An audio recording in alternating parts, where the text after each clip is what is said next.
Wake up, gamers, because you're in the Big Think Dimension, the first gaming podcast to self-isolate and sound good. Featuring KZ Excellent. Hi, I'm KZ. I'm very charming and smart. Dan and Bob Video Game. Oh, look at me. My name's Dan. I like consoles. My name's Bob, and Dan won't leave my house. And Mr. Feel. People who like broccoli should be put in a home. Here on GigaBoots. Gentlemen, I don't know if I played anything other than Fall Guys, but I don't want to go first with Fall Guys because we all played Fall Guys. Bob, did you play anything else? I did play some other stuff. Okay, that's cool. Usually we do the food talk up front, so I guess I'll go ahead and admit what showed up today. Oh, yeah? Or showed up a few days ago. I may have talked about this last week on Big Think.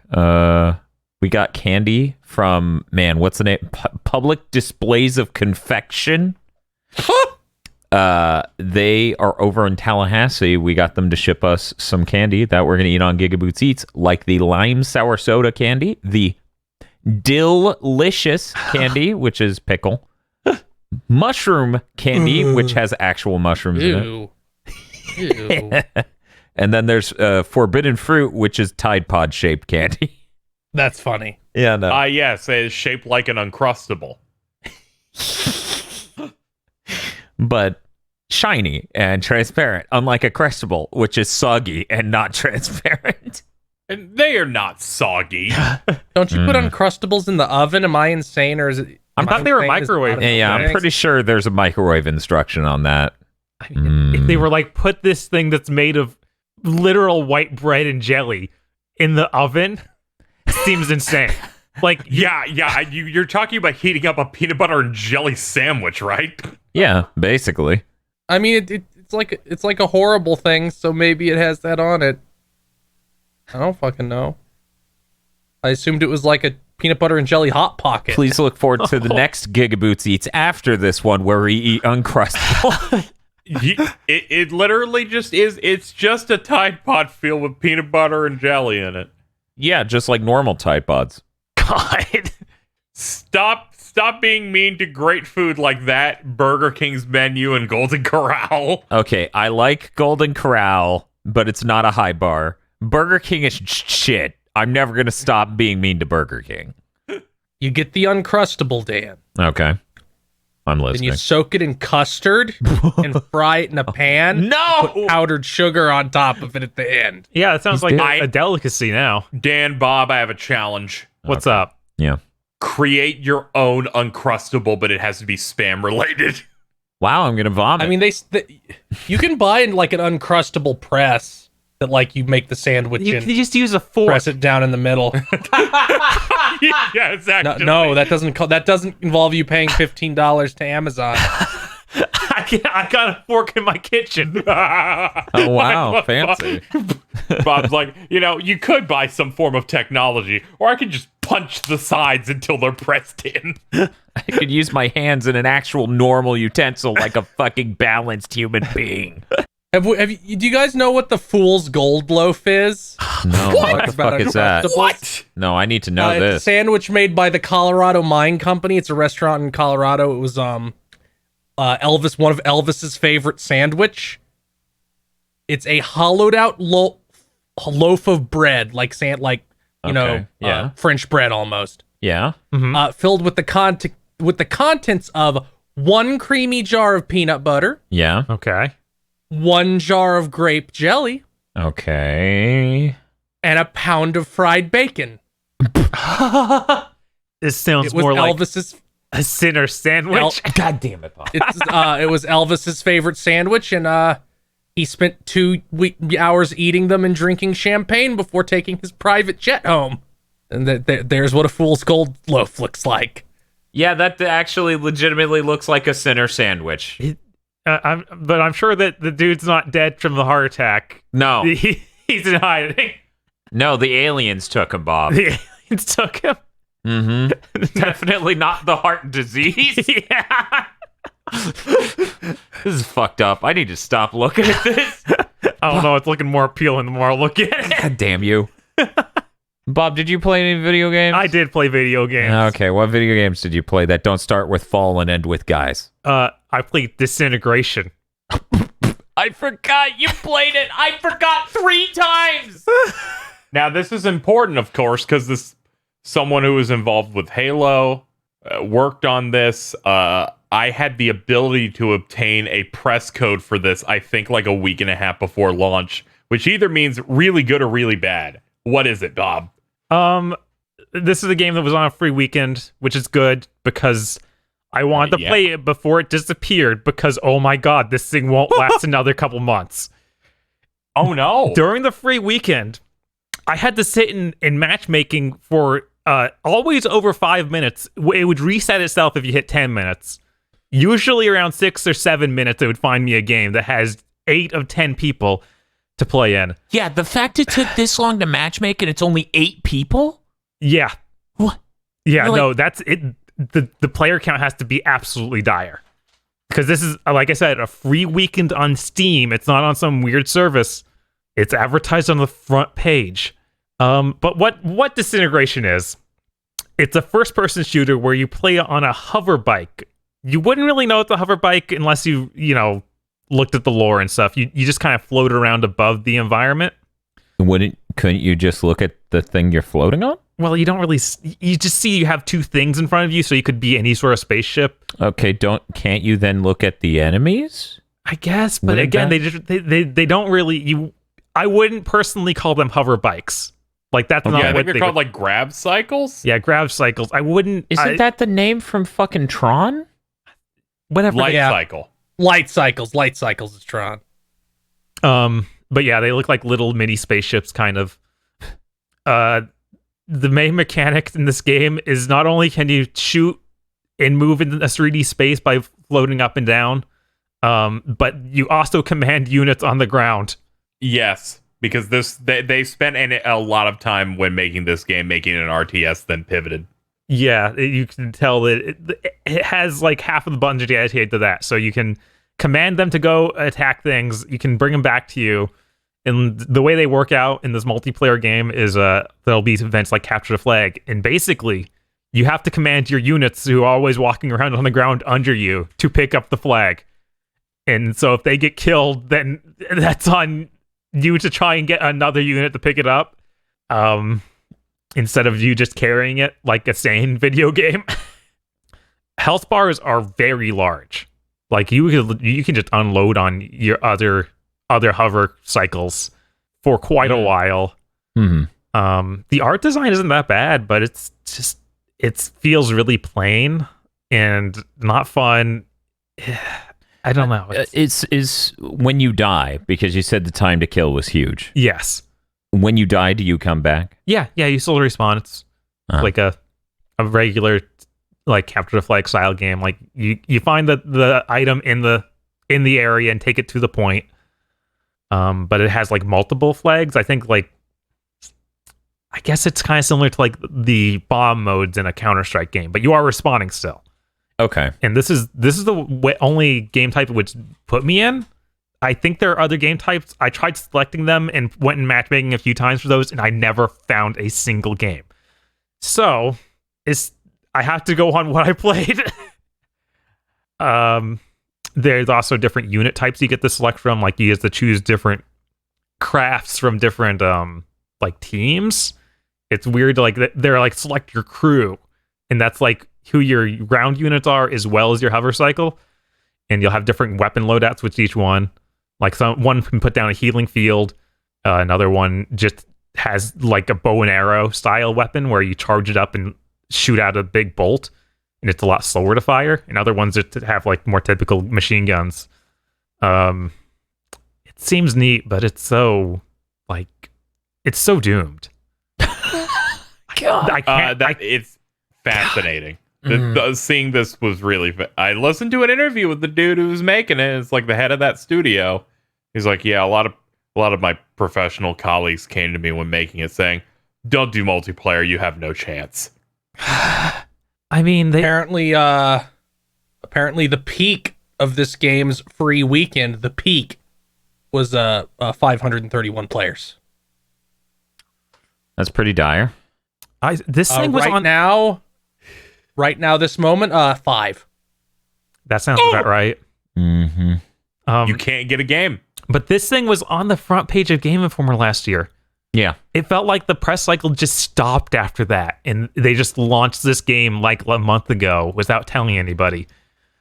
Yeah, pretty much. I only knew about it through like YouTubers got interviews with the guy. That's it. Not even like previews for the game. It's so strange. I don't know how this happened. The game doesn't feel like a fully congealed idea because the whole thing was sending around your ground units feels just completely tacked on. Like it never felt like it was actually accomplishing anything. I don't know. I really don't know what they were thinking releasing it in the state. Yeah, it feels like they just didn't.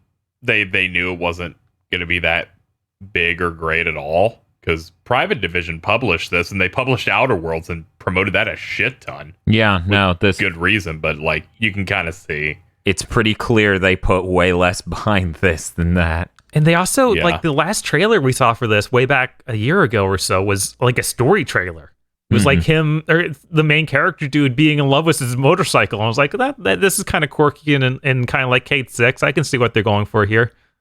And then that doesn't seem to be in the game. I'm reading this fucking interview with Games Radar and Marcus Leto, which is the name of the director, and the guy from Halo, and this is how bad it is. Games Radar goes, so the last game you shipped was Halo Reach. Amazingly, the internet tells me that was 10 years ago, which doesn't seem right. And he goes, yeah, it doesn't seem that long ago. I'm like, what in the world? Ship one game in 10 years. Oh my God. I wish it could have, I wish it had a more solid feel to, like, because you're on these weird hover cycle, everything just feels floaty in a bad way. Yeah. It's, I don't know what they were thinking. There's huge time to kill, the floaty controls. It doesn't really have to have a fun experience. And I can't believe they started out making it an RTS. That seems crazy. But I played a few other things. He's like, we're gonna start with an RTS, but it will become a shooter, and then we'll have a Halo on our hands, because that's how that worked too. It's a sound strategy to change genre mid-development. Yeah. No, it's not. No. Or just making it a trick like Brutal Legend. That people are always happy with that, right? Only a few people can pull off that trick. But I tried it. Can they? Sneak it past a publisher? Yeah, only a few. What's up, Bob? What else did you play? I played Tunch. I think that's TUNCHE. I've never even heard of this. One moment. This showed up on one of those streams we watched in that maelstrom of streams the other week. Oh, this thing. It has some cool art. It's like a beat 'em up, all hand drawn. Has the Hat Kid from The Hat in Time. Yep. Is one of the characters you can play as. This thing is either super early and that's why it's bad, or it's just bad. Okay. Why is it bad, though? It's a beat 'em up where you really just keep mashing the button and you don't feel like you're actually hitting opponents. You're just kind of doing the animations and they aren't being affected that much. And then sometimes you'll run into guys who literally just shoot you through it. Like, oh yeah, I don't care that you're hitting me 100 times. There's nothing can stop this punch. And they'll just horde you as enemies. And it's not fun at all. But it looks pretty. So maybe the game part will come together on that at some point. Yeah, visually it seems pretty nice. Got a good art style. Got some decent animation from what I'm seeing here. Also, it's just a series of combat rooms. Like, you literally just teleport between one and another, and they look almost identical. And it just spawns in different enemies. So, not too encouraging there. Okay. And the last thing I played, other than, the Fall Guys and that stuff, was Blasphemous, which came out months ago. Oh, right, Blasphemous. Okay. But just got their big update today that added a whole bunch of stuff. But it's like a Metroidvania that's inspired by Dark Souls. So you have things like the health potions that respawn every time you get a checkpoint, and you have to go find your corpse to get back part of your magic meter if you die. But the main thing that makes a difference, all like hand-drawn pixel art, like just really detailed pixel art. And it's like Catholic religious setting for it. It's all made in Spain apparently, so it's just straight up. We put in a ton of Catholic stuff And it's kind of neat to see like that side of things of like, yeah, tons of crucified dudes, some lady tearing a sword out of her chest to hand to you. They do then, explain. I guess. But yeah, it's people attacking with candelabras. I think the style really helps it. Like, I hadn't seen anything with this sort of like take on what is it, Catholicism? Is that how you'd say? Yeah. Okay. The main character has like a giant spike hat that kind of remind me of dudes that show up near the end of Hellsing. Hellsing Ultimate, that is. Yeah, the good one. I played it for like 4 hours yesterday. I kind of enjoyed it. The boss fights weren't very good, but I felt like some of the attacks you get, like you get a stinger in a Metroidvania style game, and it actually does massive damage, so it feels pretty good to do like, okay, I landed that just right. This guy is just dead. And the platforming was all right. It's okay. I like it more than I liked Hollow Knight. Like, I definitely Oh, wow. Okay. getting more enjoyment out of this than I have a lot of the random Metroidvanias I try out. Yeah. Okay. And That's promising. It's got, the whole thing has a dub. They just added a Spanish dub to it as well. So if you want to listen to it more authentically, you can do that. But you get, instead of leveling up like you would in a typical like Castlevania game, you get skill points, and you can use those to buy different moves. Mm-hmm. Like, I had to buy a stinger. There's like a downward strike that does a shockwave, and then just a heavy attack where you hold it and he charges up for a second. I was like, this is neat. And it didn't feel like enemies just took way too many hits because I had these special moves. Like I said, the stinger just wrecks people. You just have to have enough distance between you and them. The weird thing it does, because of course it's inspired by Dark Souls, so it has to have dumb item descriptions. So instead of just being like, okay, this is the exact stat boost that this item does, it has a paragraph you have to read through to figure out what you're getting. Fantastic. That seems so immersive and good, and that's what I want from things being obtuse. Yeah. It's just like, please, you can have your cool lore dump, just have under that what it does. I don't want to try and or figure it out from what you've written. Yeah.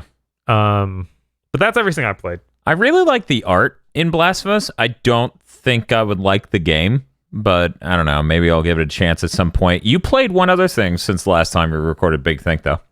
Well, stop that. Rocket Arena. Oh yeah, Rocket Arena was between now and then. Yeah, Rocket Arena is pretty decent. Me and Bob bought copies on PlayStation. Right now it's on sale for, what was it, $5? Yeah, $5. Yeah, it's still on sale for a little bit longer for $5. Yeah, that game's really fun. It's 3v3 shooter. We have a Giving Games a Chance live on the channel for it. It's about 3.5 hours of the game, so you get a really good idea of what it is. Yeah, I think it's the most I've liked one of these multiplayer-only focused games that launched this year up until Fall Guys. What's I feel up? like I'm going crazy. Why? What's I up? feel like we talked about it on Big Think. I think I played a little bit, and Bob did not get to play it. Okay. Yeah, I was getting scared, dude. I had to check the dates on this shit. I was like, we played it so close to Big Think. I was like, I remember we talked about it, and then Phil was like, no, the 3v3, it's the worst combo. and then we run into Fall Guys where it's like 4, and we're like, oh, just barely. And then they announced, wait, what game was it? It was Godfall. Godfall announces 3. Godfall 3. Why do they keep doing this? I don't know. Nobody in the game industry has 3 friends. Yeah, just to give us an even number. That's always easy to work But with. even fucking Borderlands understood 4. Yeah. 4. Yeah, it's not a hard concept. I felt like 4 was the standard for a really long time, and then Destiny came out with 3, and I feel like ever since then we've had too many 3s. Anyway, yeah, Rocket Arena is really fun. I enjoyed it a lot. I spent most of the time playing Fall Guys today being like, man, I kind of want to go back to Rocket Arena and Harvest Moon. Oh, well. Yeah, Rocket Arena, I had a lot of fun with it too. You can really like find characters that you know what they're good for. Mm-hmm. So like if you're in one of those defense maps where you have to capture the rocket, because everything in that game is a rocket. Everything. Yes. There's like one of the kids literally just has like this machine gun rocket launcher. Yes. It works super well close range, so you tie it in near the point and like just unload. Yeah, it just sprays shit everywhere. It's pretty good for shoving them off of a fucking point. Yeah. Because that's more like a zones gameplay. You know, you gotta occupy the zone for a certain timer. Yeah, everyone's abilities are very distinct and make them unique from each other. Like, for example, the person who, like, instead of having a secondary shot type on their secondary, they have, like, a grapple hook that'll let them pull themselves somewhere insanely fast. And that other character with the bola. But yeah, no, Rock Arena is really fun. A lot like Fall Guys, there's just one mode that's really bad.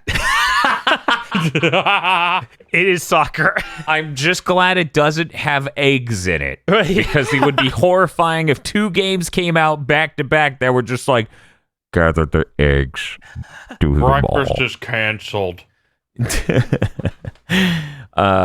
Yeah, Rock Arena is pretty good. Let's talk about Fall Guys. Fall Guys is free with PlayStation Plus, motherfuckers. If you have PlayStation Plus, just give it a chance. This game's really fun. We did multiple different streams with it. I'm going to end this podcast at some point and go play more Fall Guys. For people who don't know what it is, it's Takeshi's Castle or Most Extreme Eliminations Challenge, but a battle royale. Or Wipeout, that's true. I need to look up and see if I can find some place to watch all of Takeshi's Castle. I mean, Yeah, I just love to see that. That would be awesome. Can we do Cursed Content Club where it's just that even though it's not cursed? I feel like MXC might be cursed. Yeah, Maybe MXC we just... You know what? Yes. I'm sure the MXC That commentary is probably racist. yeah, super racist. Probably I'm sure. nothing. If I remember correctly, the people who were localizing Game Center also localized MXC. Uh-oh. Don't worry, there's nothing terrible in Game Center, but yeah. Anyway, but yeah, Fall Guys has a lot of different events. Like you'll have 100 or 60 people. So you start every match with 60.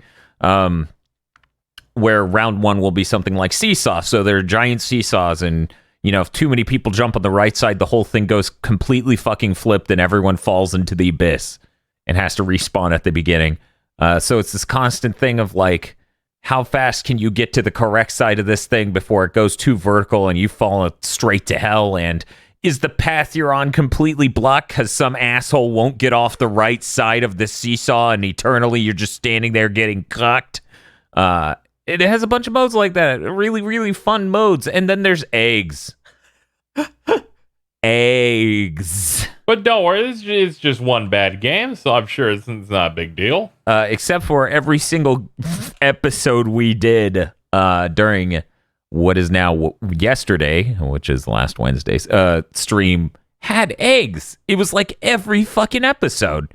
I'm convinced Phil has cursed us. Because in between us doing 2 podcasts tonight, I did like 12 games. Mm-hmm. No egg. Yeah, no, I think they learned after day 1, eggs sucks. Just take it out of the queue. Because they could change that on the server side. I think they just cranked down the percentage. I would be shocked if it was like, if this is the situation on teams, 70% this. And they went 10.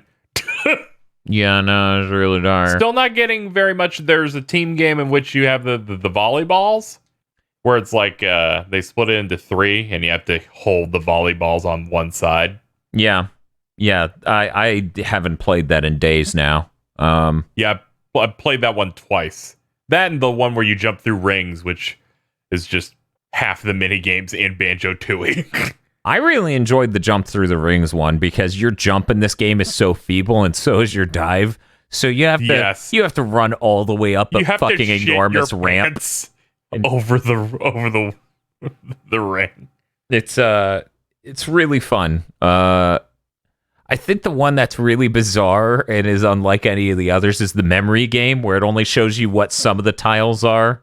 Like it'll show you what fruit each tile is for 15 seconds. It just turns them on, turns them off, and you have to memorize all of them. Turns on half of them, then does the other side, or like does it in like 3s. Yeah, because I actually have gotten this one a lot today. It's And then after the 15 seconds, it says, get to this fruit. And you either remembered which tile is that fruit, or you have to judge based on where everyone else is running which one is the correct some thing. of them are wrong. Yeah, some of them are dumb. A lot of them are wrong. Sure are. Me and everyone who's standing on the correct one in the match I did today just didn't move at all. So some people next to us thought we were AFK, I guess.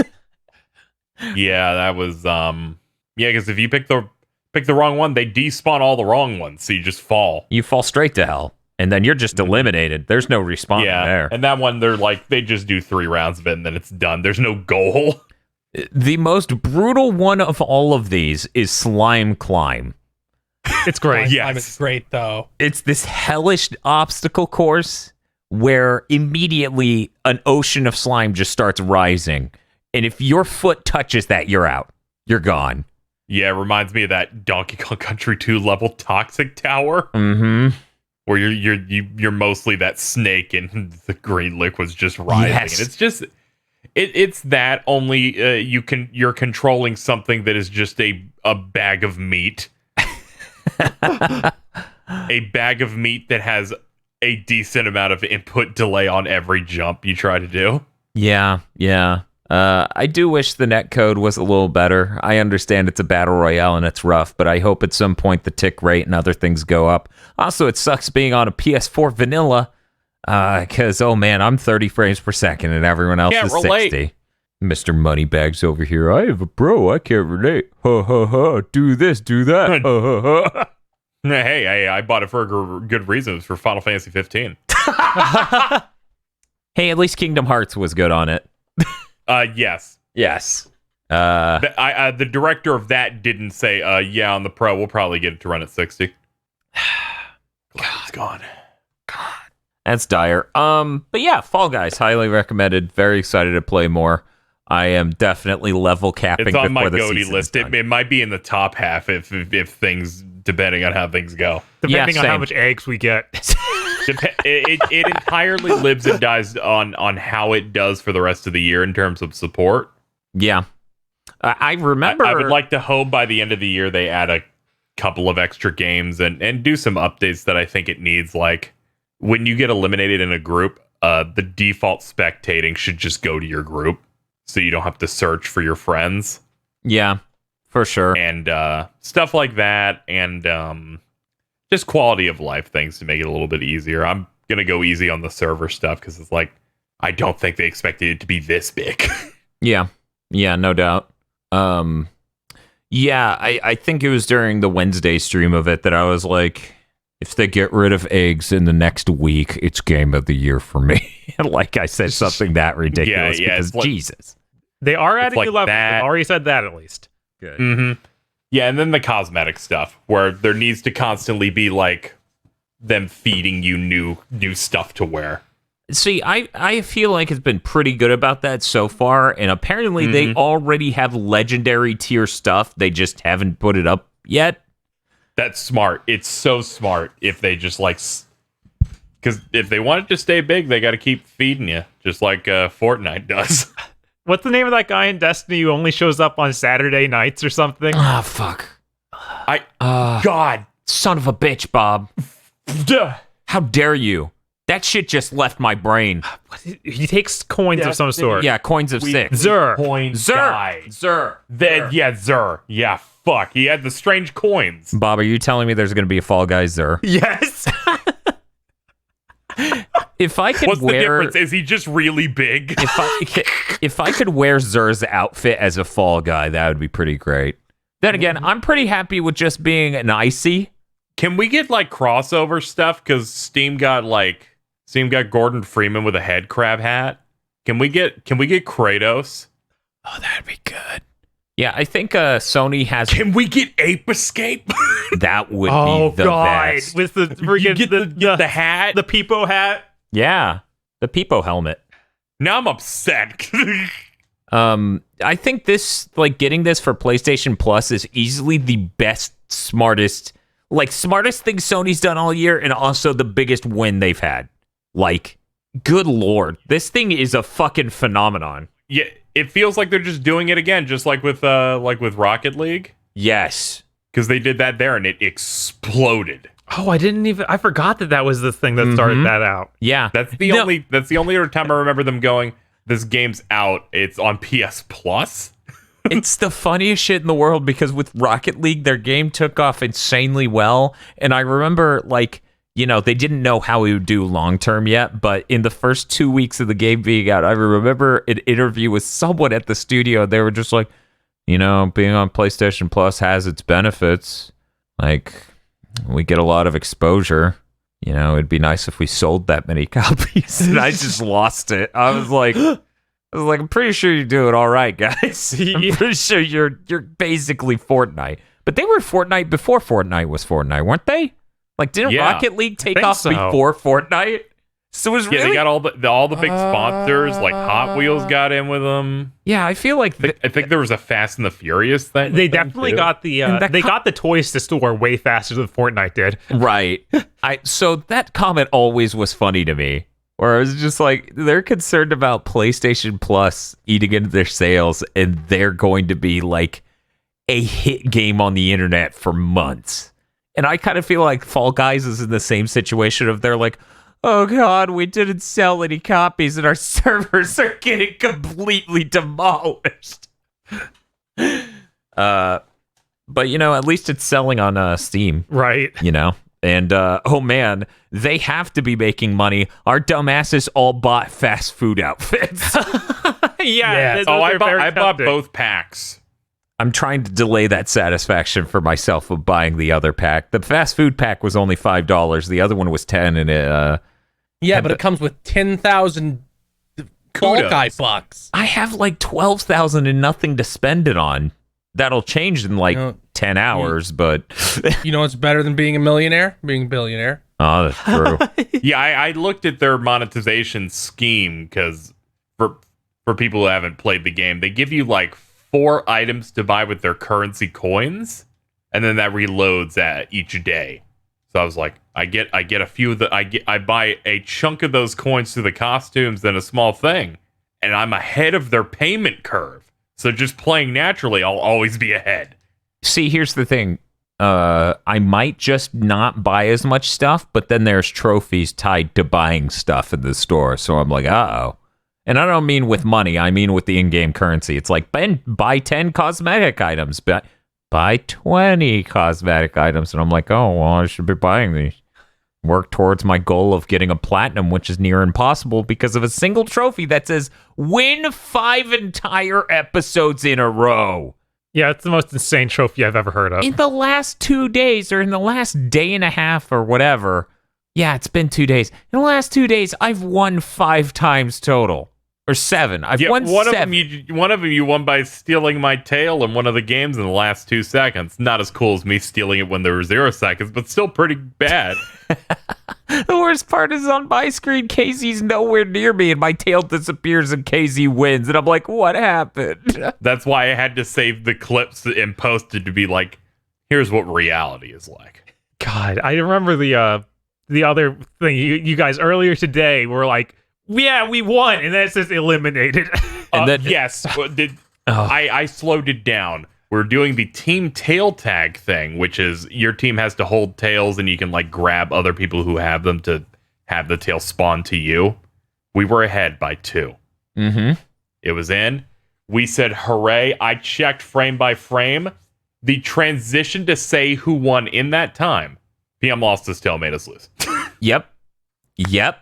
PM. So the game couldn't even tell us that we were losing at any point aside from saying you lost. You're gone. It's over. It was so bad. It was the most brutal shit ever. And it was a team of me, KZ, Shibuya Gato, and PM. And in the last frame, PM apparently lost his tail. I was oof.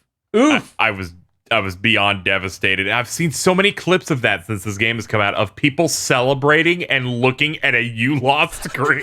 Yes. We literally did a countdown like it was New Year's. Yeah, we went Happy New Year. Wait, what? Yeah, I just look across the room like, it says eliminated, and they're celebrating. What happened? Have they gone insane? Happy New Year! And then we all pull out guns and blow out our brains, and Bob's like, whoa! Whoa! Whoa, I thought we were doing that next week. Whoa. Whoa. Well, there is some Crash news, yes. Yes, and that Tony Hawk demo comes out the Friday this goes up. What a good time. How does it feel that we're going to collectively, between all four of us, get 75 hours in that demo? Oh man, you are underestimating. I think we played the original demo for one that much in like 2 weeks. Imagine if that demo said, yeah, you can do lobbies. And it's just done. It's just us doing death streams of the warehouse over and over again, like more horse. Oh, that's good. I feel like there's no way to let us the do entire course. We do graffiti and everyone's like, so we all agree, fuck Dan. And just one person at a time is beating me off my skateboard. Yes. Oh, I'd just be following behind you the entire time. You can't keep doing this. Kick him in the face. But yeah, that's all I played this week. Hey, KZ, what did you play other than Fall Guys? Nothing. Okay. So, Phil. Hey, Phil, what did you play other than Fall Guys? Me and KZ played Fairy Tale. There's a spoiler cast that came out 5 days before you heard this. And also Fall Guys, so nothing. My week is falling apart. I was like, I did something for a while. What was it? How was we aren't in that spoiler cast. How is Fairy Tale? Like, just give me broad strokes. I'm disappointed in it as a fan of that anime. The RPG mechanics are solid enough, so I thought it was okay. It's like a 5.5, 6. It was disappointing. Just if it could have been like a strong 7 if it had any money at all, but it was so fucking cheap that it couldn't even be like a good game for people who like that series. Yeesh. Listen to that spoiler cast if you want to hear the baffling amount of no money. Yeah, it was a good spoiler cast. Okay, well, I guess we should talk about the Pod Lords. Oh man, those Pod Lords. A planet of Pod Lord in your brain. That's not good. That's not good. Good. $50. We love our own intros. Yes, that's right. The Pod Lords. Pod Lords such as Danny Richardson, E. Lee Broyles. They Pod Lord now? I'm not too sure. They Pod Lord now. Corey Brown, Red Blaze 27, Summer Event Jucifer 5 stars. Ooh. Suzu Shiro, Emperor Zero.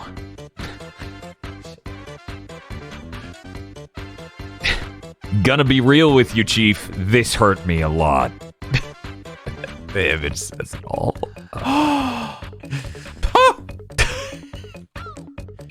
Sony making Microsoft's wife catch the mating press. What the fuck?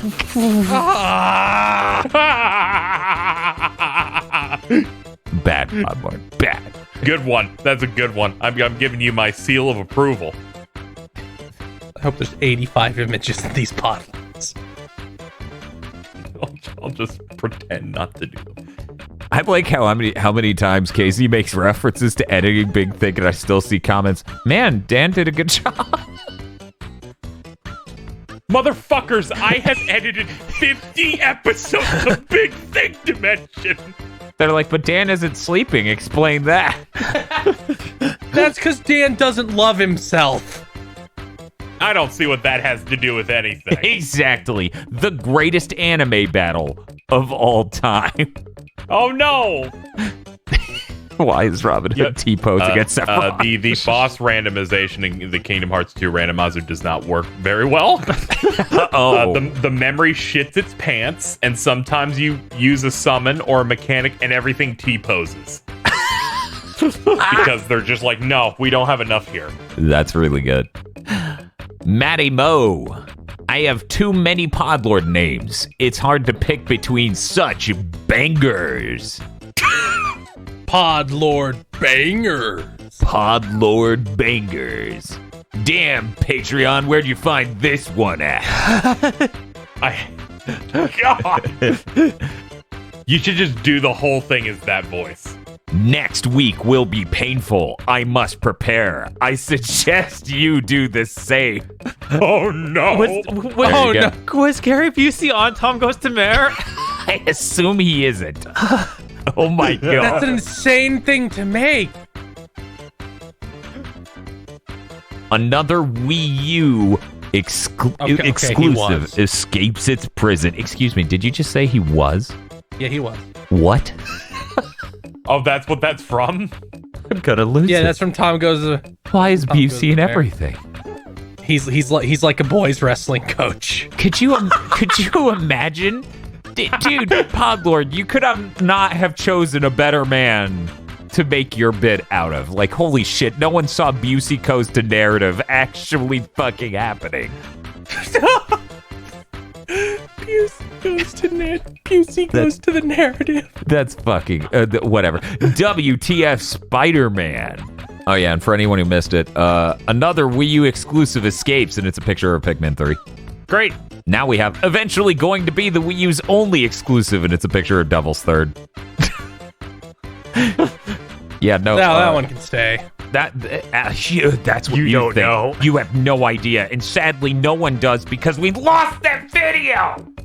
Yeah, we're down to like 3, I think, known exclusives. It's that one. I believe there was a Fatal Frame game and Xenoblade Chronicles X and Super Mario 3D World. I feel like that's my brain just went, oh, it's coming out. It's coming out. Those leaks from 6 months ago. It's happening. And the 2 Zelda remasters. I want those also. Yeah, no, those hold value. Yeah, sell for $60 each. Sheriff Pecan. Okay. Or Pecan, if you're, like that. Wrong. Yes, that's correct. Yeah. I hate Toucan. I'm a pecan guy. Yeah, you are wrong. It's wrong, you fucking Yankee. Yeehaw. Karlnov. It's still Karlnov. Oh no. Yeah, it's still Karlnov. He's coming for you. Go away, you freak. Go away. Oh boy. Egg Scramble, the best Fall Guys game. Oh no, here comes Linkara to steal your eggs. They're using the gift. That's the best part. I hope Fall Guys gives me a fedora and glasses. Dude, there's so much potential here. We're only on season 1. Yeah. The channel awesome downloadable costume pack. The horror won't end. And it's a picture of the episode of Dragon Ball Z where it says, the horror won't end. DFW 3K has 2 Ribblepedes living inside him. Oh, ooh. Oh no. They're looking up at your esophagus. Muckbun. Muckbun. Patreon Arcana social link rank up 9. The Podlord's attempt on your life has failed, but you know them better. Next comes... And then Was the attempt on our life Bandcamp? Because that was pretty fucking bad. Yeah, it was pretty fucking bad. Yeah. Update. 2 Badoofs befriended. No new leads on Baconator Pringles. Shin Megami Kunai. KC drinking High C with KZ Tangsolent. Yeah. There's a drawing too, but you can't really screen cap them once the Patreon accounts are a certain way. So KZ, I implore you. I have made the world's tiniest screen cap of this. Just zoom in insanely. Just zoom in fucking... There you go. Looks great. Zoom in and... You know what? You know what? I will. No idea what state of mind I'll be in, whether it's a zoom in cut or it's a dramatic... We'll see. We'll see. Ruh-roh. Of course I carry the Glock of Dishonor, Lord Shimura. I am a Tonberry, not a stupid. Get the mouth mask on his forehead. So good. God, I would love if there's just fucking The Last of Us 2 got all those fucking unfunny meme gifs. Tsushima's just should have had one where Kublai Khan's starting shit and Jin just pulls out a gun. And just shoots him from 30 yards. Why is it our most common and hilarious edit pod lords are a dude who's like Gary Busey, a Tonberry, and Karnov? Because we're the best gaming podcast around. I mean, I know the last one. I just asked you if you're going to play Karnov over and over again, and someone's like, I have an idea. Chase Ray.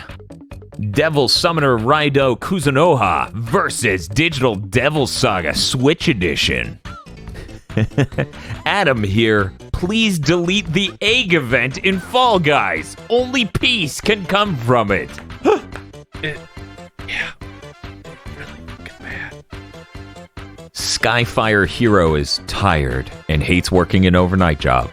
Dude, I fucking feel you. I did that way too long. I only did it for like 8 months and I really fucking hate it. I'm not sure I've talked about it on this podcast before, but I used to work CVS overnights, which was 10 hours a night, 7 days a week straight, and then 7 off. But you're so fucked by the end of that 7 that it's a scam. It's a fucking scam. That's terrible. Yeah, it's fucking it's scam. disgusting. It's the worst, and I kept telling myself, no, it's good. You just need to be stronger. That's you now. Yeah, I know. I feel like that's so bad because like the 7 days off is just long enough for like you to want to kill yourself when it's over. Yes. I was in a constant state of depression. Also worth noting, they cut the 70 hours you worked that week perfectly in half on the pay week, so you didn't get any overtime. Yeah, of course not. Yeah, that makes sense. God. Yep. Kyle Bjork. Love that one. Anyway, stand the Podlords. Zilter. After a millennia of slumber, he finally arrives, the world's last remaining non-ironic triple-axis pod stand.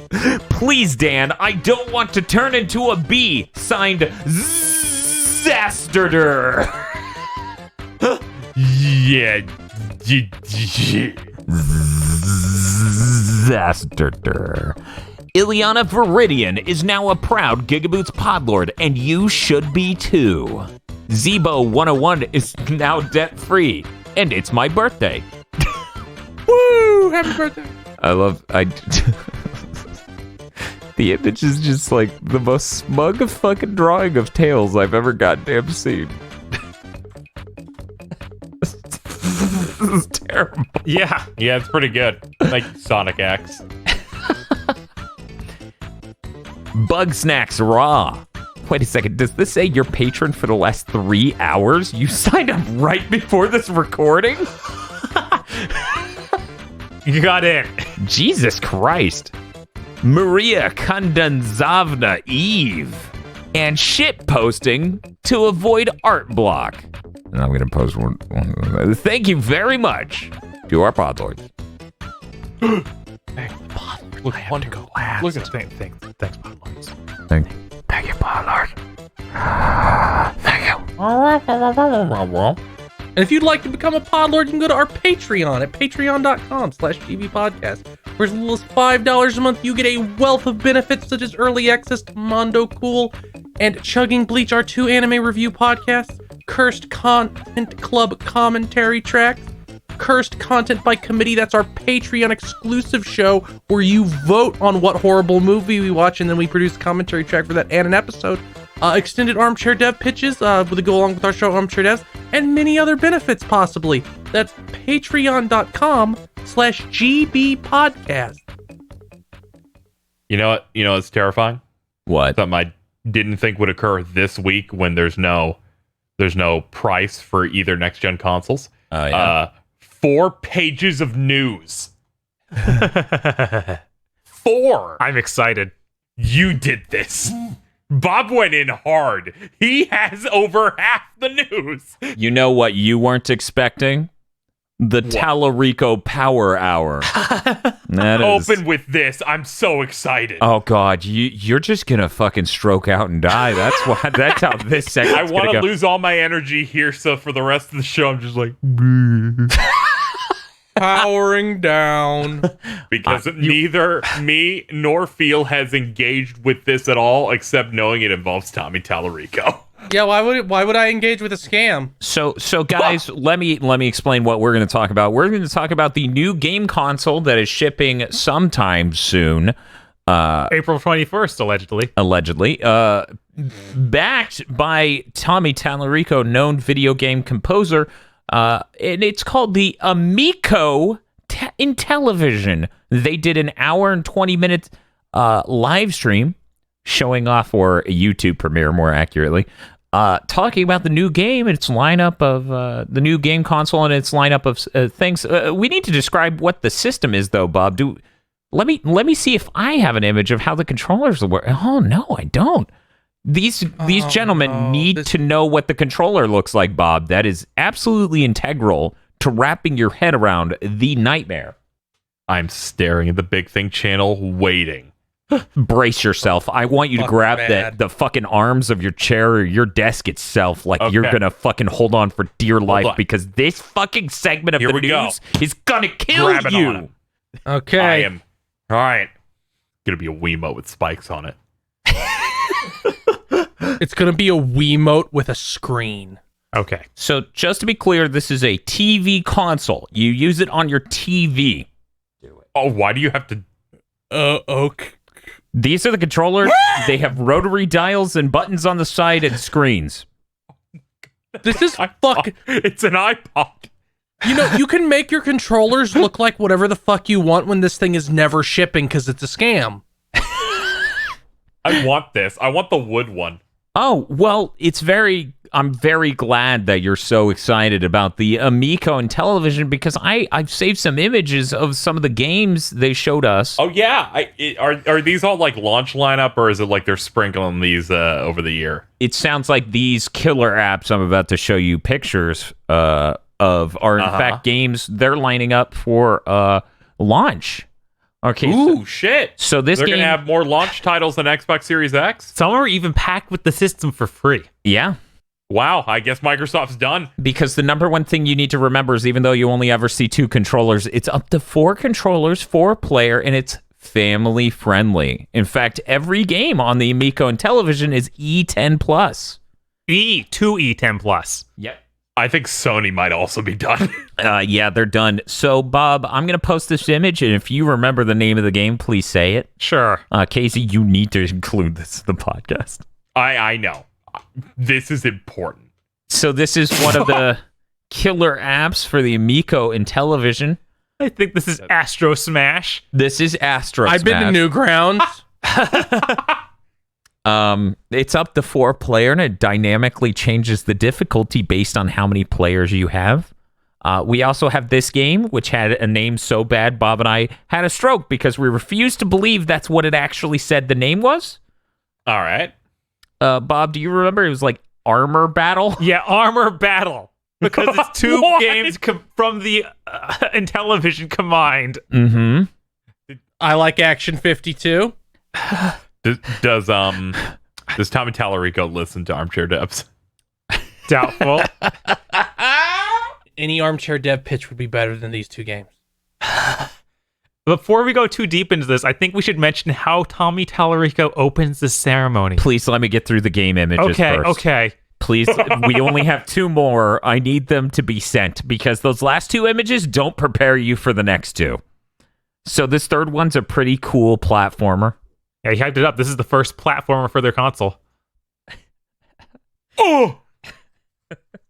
I mean, okay, this has a real Arrow the Acrobat energy. Imagine it looking 100 times worse when it starts moving. Oh, is this just like tweened to shit? Every game is, yeah. Every game looks like the world's worst Flash game. Imagine that water moving.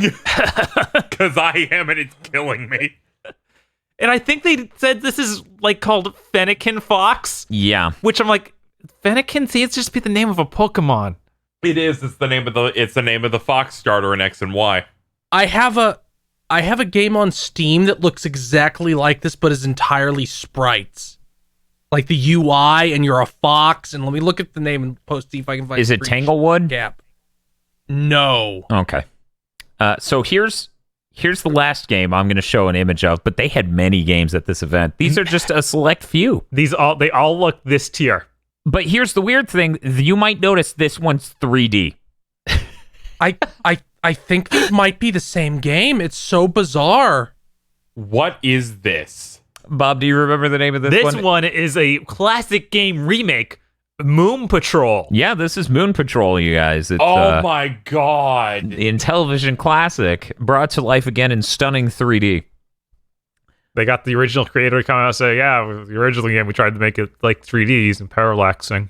Pretty cool. I'll explain what parallaxing is. Part of the screen scrolls fast, and the other part doesn't. Which is very cool. Look at Saturn.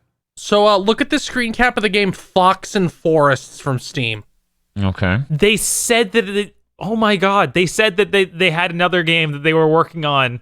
It's the same game. It is that game. It's the same game. Instead of the saying UI it's is a sequel, exactly the same. because they said that they had that as the base of the game. I didn't know that was a launched game already. Oh, so this is like an upgraded sequel Or a remake, I guess. Yeah, but I like this better because it's using pixel art. Yeah, the thing Theo posted looks better. It does. That's insane. So yeah, this entire time, Tommy Tallarico's talking at a camera in a dark room wearing a black shirt, which is the worst idea in the world, but he has this used car salesman energy about the whole thing. It's $250 and comes with 2 of the controllers. And the whole time he's pushing how family friendly it is. This next thing I'm going to tell you is going to blow your ass out. He basically opens the live stream by going, "We were going to ship on 10/10 because the date's important to me. My sister's birthday. She's dead." And I'm like, what? He's like, Say yeah. it again. I feel like I stroked out. Yeah, he was like, "We were trying so hard to ship it on 10/10," and he starts tearing up and he goes, "Because it was my sister's birthday and she's now dead." And I'm like, how the fuck are you, like, what the fuck are you doing? Tommy? Are you trying to emotionally manipulate me to buy your bad video game console? Like, even if this is important No, I think to he you, might just be unhinged. I mean, that's, considering how many times I've heard stories of people like, Tommy Tallarico yelled at me because I told him this didn't look good. Yeah, he just might be. That was weird as hell, because we didn't actually catch that at first. We were watching the Capcom thing, and then we had to roll back around to watch the beginning of the stream later. That completely changed the tone of everything. Tommy Tallarico's a really weird guy with a really discomforting energy, and opening the stream with that was really bizarre. It's fine to talk about that, and it's fine for that to be the reason why, but when this is an hour and a half of telling us why we need to care about your patently awful console, don't open with that. Good Lord. Yeah, that's something that comes up in an interview, like about your feelings, Right. not in your major press release. Not it can even forefront be of your major press release. It can even be a blog post on your site. Yes. Right? But not like, could you imagine if anyone did this for the PS5? No, I was just imagining a Nintendo Direct. Coming up next, we're trying to ship this console on time because my sister's dead. What? Narrator guy, are you okay? It was like a video of Sakurai crying because the DLC didn't come out when they initially had planned. Yeah, no, that would be terrible. God. So yeah, no, adding to the weird used car salesman energy, the weird, are you trying to emotionally manipulate me right now? What the hell's going on anymore? Stuff. This was a nonstop cavalcade of interviews with really C grade sort of, and I'm sorry if that's mean, but look at these images. It's fucking true. Developers talking about games. There was a point very early on where Tommy Tallarico's like, this studio we're going to throw it to now. They've made some pretty great games over the years. They're going to make for us Intellivision Card something. Do you remember the name, Bob? It was like Intellivision Monster Cards or something. I wrote it in here. Let me see. Intellivision Spades. In television spades is what he calls it. He throws it to the guy calls it something else entirely. Yeah, he calls it monster spades. It's like, what the fuck's going on? And then that's the one they show being played on a phone instead of the thing. Yeah, in that part of the stream, instead of having actual Amico controllers, they're just playing on a phone that also runs it on a screen. Yeah, this whole console is unbelievably a bad idea. I haven't seen one come around quite this bad ever. This makes the Google Stadia look like a winner.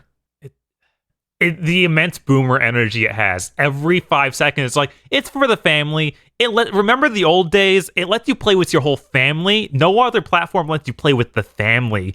The family is really what we're all about. And when you add on top of that the controllers are clearly trying to be like phones because they think that's what kids want. But that was a rotary dial. So yeah, I know. It's like they think it's an iPod, and that's cool, but it has a large screen on it because, kids. It's so weird. The whole thing is so boomery and out of touch. Like, I've never looked at a bad product pitch and gone, oh, this is some boomer shit. This is literally the only time where I'm like, oh my God, you're out of touch. This is going to bomb so hard. I like the point where he was hyping up, oh yeah, we got a great crossover for a sports thing. Okay. Remember? So let me start from the beginning. He's like, and as you guys know, the first crossover with a major brand deal in gaming was in fact in television Major League Baseball with the MLB back in the day. It was huge, historic, and in order to top on that, tie back into that, we were hoping to also do a game like that. So ESPN, they're a huge network. Millions of people watch this next sport, cornholing.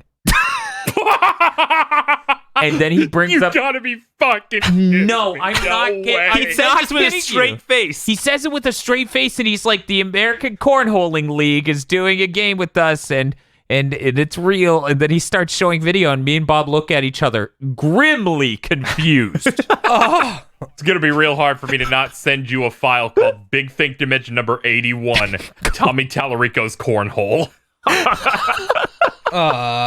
It's so bad. Me and Bob looked at each other like, are we dying? It was so fucking bizarre. It was like the Death by Moves video. Like we're just my like, face is numb. I'm gonna timestamp it and send it to you two so you can silently on your own, just watch the few seconds of gameplay of cornholing just to see that we didn't make this up to just lie to you. God, this fucking... I'm going to be real with you. This looks more high grade than I was expecting for this platform. Yeah, it's the highest grade thing on the platform. This is one of the games on Clubhouse Games 2. I know. Like it...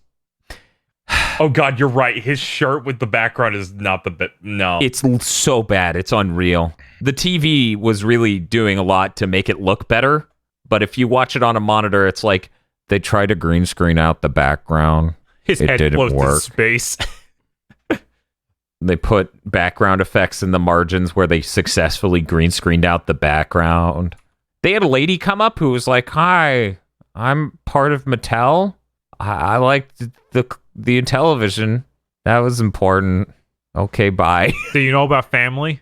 Yeah, that's true. She also family friendly. What is this, Fast and the Furious? Like, calm down. This whole stream, I've never seen this many misfire games in a row ever. There's a new version of Breakout. There's also a new version of Missile Command, and I'm just sitting here and I told, as I tweeted, I was like, if Intellivision just decided to have do publishing, right, and publish some Intellivision sort of classic games, then that would be fine. It'd be like, okay, that makes sense. You want to have a simpler brand of games. You want to have things that you assume people who are older and are familiar with these IPs would instantly care about and attach to. But no one's going to buy this $250 system for these incredibly bad games. I think there was a 10-minute section on the Evel Knievel game. Yes. Like, they show the game, it looks really bad. It looks dire. It looks like a terrible version of Joe Dangerous All 2D. I almost screen capped that. And now that you're bringing it up, I feel like I have to. It doesn't look like Like, no one ships a game that looks like this. This is the first drawing you do of a game. It does look like programmer art. Like, that's what it looks like. I wouldn't say it looks like that. To me, it just looks like, hey, draw how your game looks when it's being played. Okay, it looks like this. You're Evil Knievel. You go over the fire. It's cool. And then they interview Evil Knievel's son for like, it feels like an hour. Which, for anyone who doesn't know, Evil Knievel's so old that by now his son is old, right? Right. So, also he's dead. Of But, course. you know, of course. Then there's a whole thing from a developer called Heavy Burger, or maybe that's the last game they made. I don't know. But they edited the guy into a space satellite? Oh, God. I think this one was Bomb Squad. Yes. What's happening? It's like a nightmare. It's like 17 limited run game expos in a row, nonstop, this whole thing. And I'm like, No. what is going on? And then they get to the retailer section too, and it's like we wanted to make sure we were on all the biggest .coms. As we said, it's the most boomer ass shit we've ever seen in a games conference. Yeah, it's insane.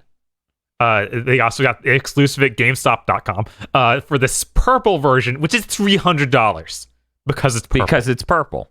And it comes with, I kid you not, a $25 off coupon for games on their game store that's called the Golden Ticket. He holds up a thing that's like a Wonka notebook. And I was just like, That's fucking so terrible. No. You know it's bad when he does the That's how I know he's paying attention. They get the people who made Earthworm Jim together to talk about like, oh, we're making a new Earthworm Jim. It's gotta be so good. And then Tommy, because this is just, you know, it's what you expect. It's just a Skype call or a Microsoft team meet or whatever, where it's just 6 pictures in picture, and then Tom and Tallarico goes, yeah, we decided to announce it's a match 3 game, and everyone goes, haha, no, it's not. And he's like, ha ha ha ha. And then they show the game, and it's like the earliest version of, well, we got a run cycle going, and the background's done, and we got a few parallax layers, and then he leaves the screen, and that's all the footage. yeah, it's like, oh man, that ain't even close to done, man. Yeah, no, that's the console will not be alive by the time that game is finished.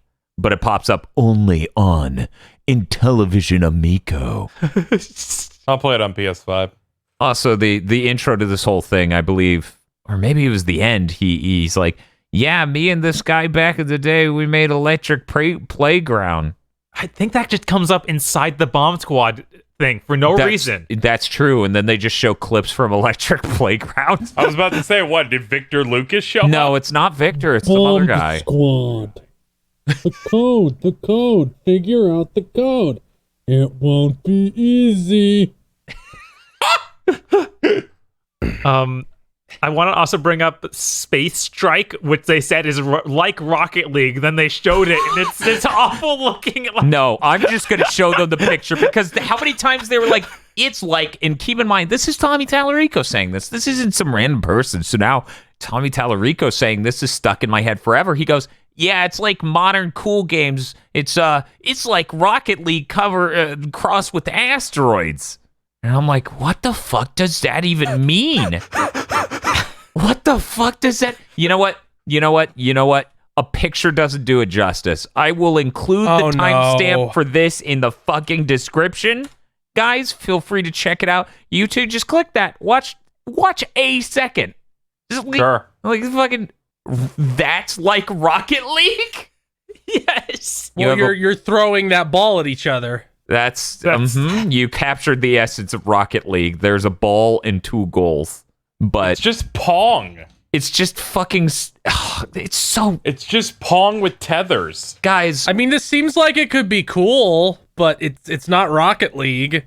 Yeah, to call it Rocket League is the most out of touch shit possible. This whole conference had this insane boomer energy of the likes I've never seen before. Like, I like a lot of retro games. I like retro collections. I like, classic vintage video games. But this shit seems so fucking out of touch and bad at every step of the way. It's nuts. It's impressive that they're trying to make a console and that they're trying to acquire exclusive video games. It feels like this would never happen. I don't But know. here we are. I don't Look how bad it is. I feel like this sort of thing happens more than you think, but most people don't pay attention to it because Tommy Tallarico isn't attached. Like, it wasn't even like we get this once a generation, right? This is this generation's Ouya. The Ouya had more of a shot than this does. I can't quantify the difference. Yeah, between... I saw the Ouya during a press conference a month ago. What? Limited run games. Yeah. God damn it. Man. Yeah, this is insane. It's so dire. The weirdest thing is this keeps happening. So it seems like every time we do a console generation, somewhere in the middle of it, some boomer asshole will just go, I got a good idea for a console. And they'll make it just in time to get eviscerated. How much are these extra controllers going to be? I can't even find them for order. Yeah, no, they haven't talked about how much they're going to cost separately. I bet it's like $40 because it has a battery inside and a screen and a spinny wheel thing. So I bet it's not cheap to make per se, especially for an operation of this scope. This whole thing's insane. It's Bob, do you have some games you want to talk about? I think we hit all the big terrible ones. There's just the other stuff that's like Nitro Derby, where it's a top-down racing game that was going to be canceled for VR, but then I guess Tommy Tallarico got in contact. Was like, no, I can take that on my console. How are there still more things? They showed a lot of games. Rigid Force Redux Enhanced, which is just an R-Type clone. Oh, that was funny. It literally just looks exactly like R-Type, but bad. Yes. It's fucking unreal. I mean, every single one of these interviews they did, because all of these weren't just trailers. They were trailers mixed with interviews that were way too long. Mm-hmm. And they were all like, our game's all about family, multiplayer, family-friendly multiplayer, and all-at-home multiplayer that you can only do on this console. Just to stress how bad this was, they have... You remember the Ring Fit video that came out before Ring Fit did, where it was like, we hired some people to be excited about playing our game. Yes. They did that with teens and kids. It was rough. Because they have no idea. Look at that kid on the left. His expression is like, I get a check after this, right? Yes, that's his expression the whole time. There's multiple scenes. There's multiple camera angles. It's always that, though. Oh, man. What a dire fucking situation. Oh, man. So, hey, people, in the comment section, fill out whether or not you think I should buy this over an Xbox Series X. Thanks. Moving on. We're finally done with that. Thank Christ. This is gonna feel cathartic. We're just gonna highlight all that. I'm salivating it. Yes! We're just, it's gone. And it's gone. We're blacking out parts of our notes and I'm getting excited over it. Right after Big Think last week, Microsoft announced that Battletoads was coming out on August 20th. They had just finished a conference. I liked both versions. Both versions of our news were good, because yours is Microsoft begrudgingly declares the release date of Battletoads despite best efforts to hide it August 20th. Mine, which you stole mine because I wrote it, Microsoft sneaks Battletoads into our food. See, the best thing was when like we're a dog with medicine. Yes, exactly. When they announced this, because once again, it was right after last week's Big Think, and KZ makes the document after he finishes editing the Big Think. So they announce it. I go, I'm going to type this in the Big Think document. Oh, right, there isn't one because we recorded that 3 hours ago. That was... I listened to a Major Nelson thing he was on, and they were talking about this. And I forget who it was. I think it might have been a lot of Pierce. Said something to the effect of, "Oh yeah, you didn't include the Battletoads in the Xbox show. You're just focusing more on the bigger Series X, like next gen titles." Like, yeah. What? It was like some form of sure, yeah, something like yeah. That's really dire. They just know how bad it is. And they're releasing it anyway. Because that's what Microsoft does. They're like, it's a fun family game. I mean, here's the thing. This is the most promising game out of Microsoft by the end of the year. Shut the fuck up, Dan. I'm going to enjoy Battletoads. You said you could talk on a podcast, asshole. I'm going to enjoy Battletoads more than Grounded. I'm probably going to enjoy it more than Halo Infinite. I don't think that either of those will be true. I think Bob is going to touch this game because, of course, it'll be on Game Pass. Bob's going to touch this game and come onto this podcast and be all Ezekiel 25:17 on it. But feel it's not going to give me literally make my skin crawl like Grounded did. So it's got a leg up. Bob, before you play it, you have to play an hour of River City Girls. Oh, that's not fair. How come he can't just play the original Battletoads? And then I have to play Streets of Rage 4, and then I can play Battletoads. No, Bob. Here's the list, okay? You ready? You ready? You have to play Battletoads. Then you have to play Double Dragon versus Battletoads. Then you have to play Double Dragon 4 because I hate you. Oh. Wait, I forget. Did they, Bob? Wait 1 second. I got to check something out. I was like, did they name the new one 4 even though 4 is a Super NES game? One moment. I believe so. Yes, they did. Yeah, one was Super Double Dragon 4. Because the other one was Super Double Dragon 4. It's a different game. That's stupid. Okay, yeah, so Super Double Dragon, not Double Dragon 4. So running through that list again, Battletoads versus Double Dragon, Super Double Dragon, and then this. And then this new Battletoads. Because here's the thing. At the end of the day, Bob, there's really high chance the bottom game on that list is either Double Dragon versus Battletoads or Super Double Dragon. and then Double Dragon V, The Shadow Falls, that's based on the cartoon. Yeah, it's a fighting game. I really worry that that game I talked about earlier on the podcast, Tunch, is going to be better than Battletoads. Well, it will be. Of course it will be. I don't know. I'm going to enjoy Battletoads more than I think I would enjoy Tunch, but, we'll find out. We only got to wait 2 weeks, apparently. God, that's a Thursday. We're gonna have to play that right before Big Thing. I'm very excited. Yeah! Oh my god! Son of a bitch.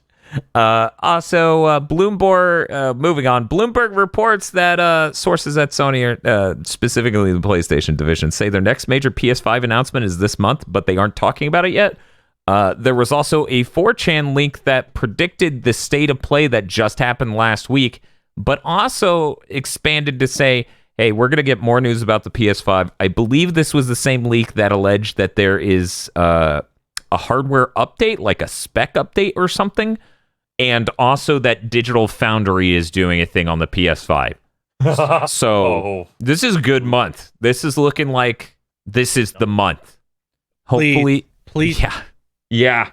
Please announce a fucking price. Let me pre-order it so I can just relax. I'm telling you, the pre-order day is going to feel like Fall Guys, because by then the fervor will be higher than ever, and other human malware will still be an issue.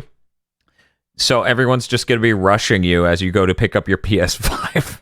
Human malware. That's what Gamer Nexus calls it, or Gamers Nexus. I really love that term. It's fantastic. Yes. Bob, yeah, what's up? You have the most exciting news of the week, this first bullet. Yeah, I just threw that, and Bob's like, he'll like it. Thank you. So Acquire has filed a trademark for stealth assassins in Japan. Bob, what is the significance of this news? The very first Tenchu game is Tenchu Stealth Assassins. In the States, at least. Well, did Acquire make that or something? They did, in fact, make all the Tenchu series. They did 1, 2, and then they did Shinobi-Do because they lost the rights. Thanks, Activision.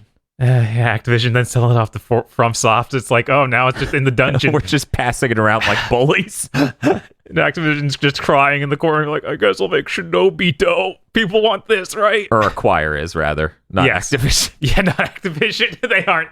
They aren't crying in a corner. No, they've just been chatting nonstop for like a decade. Anyway.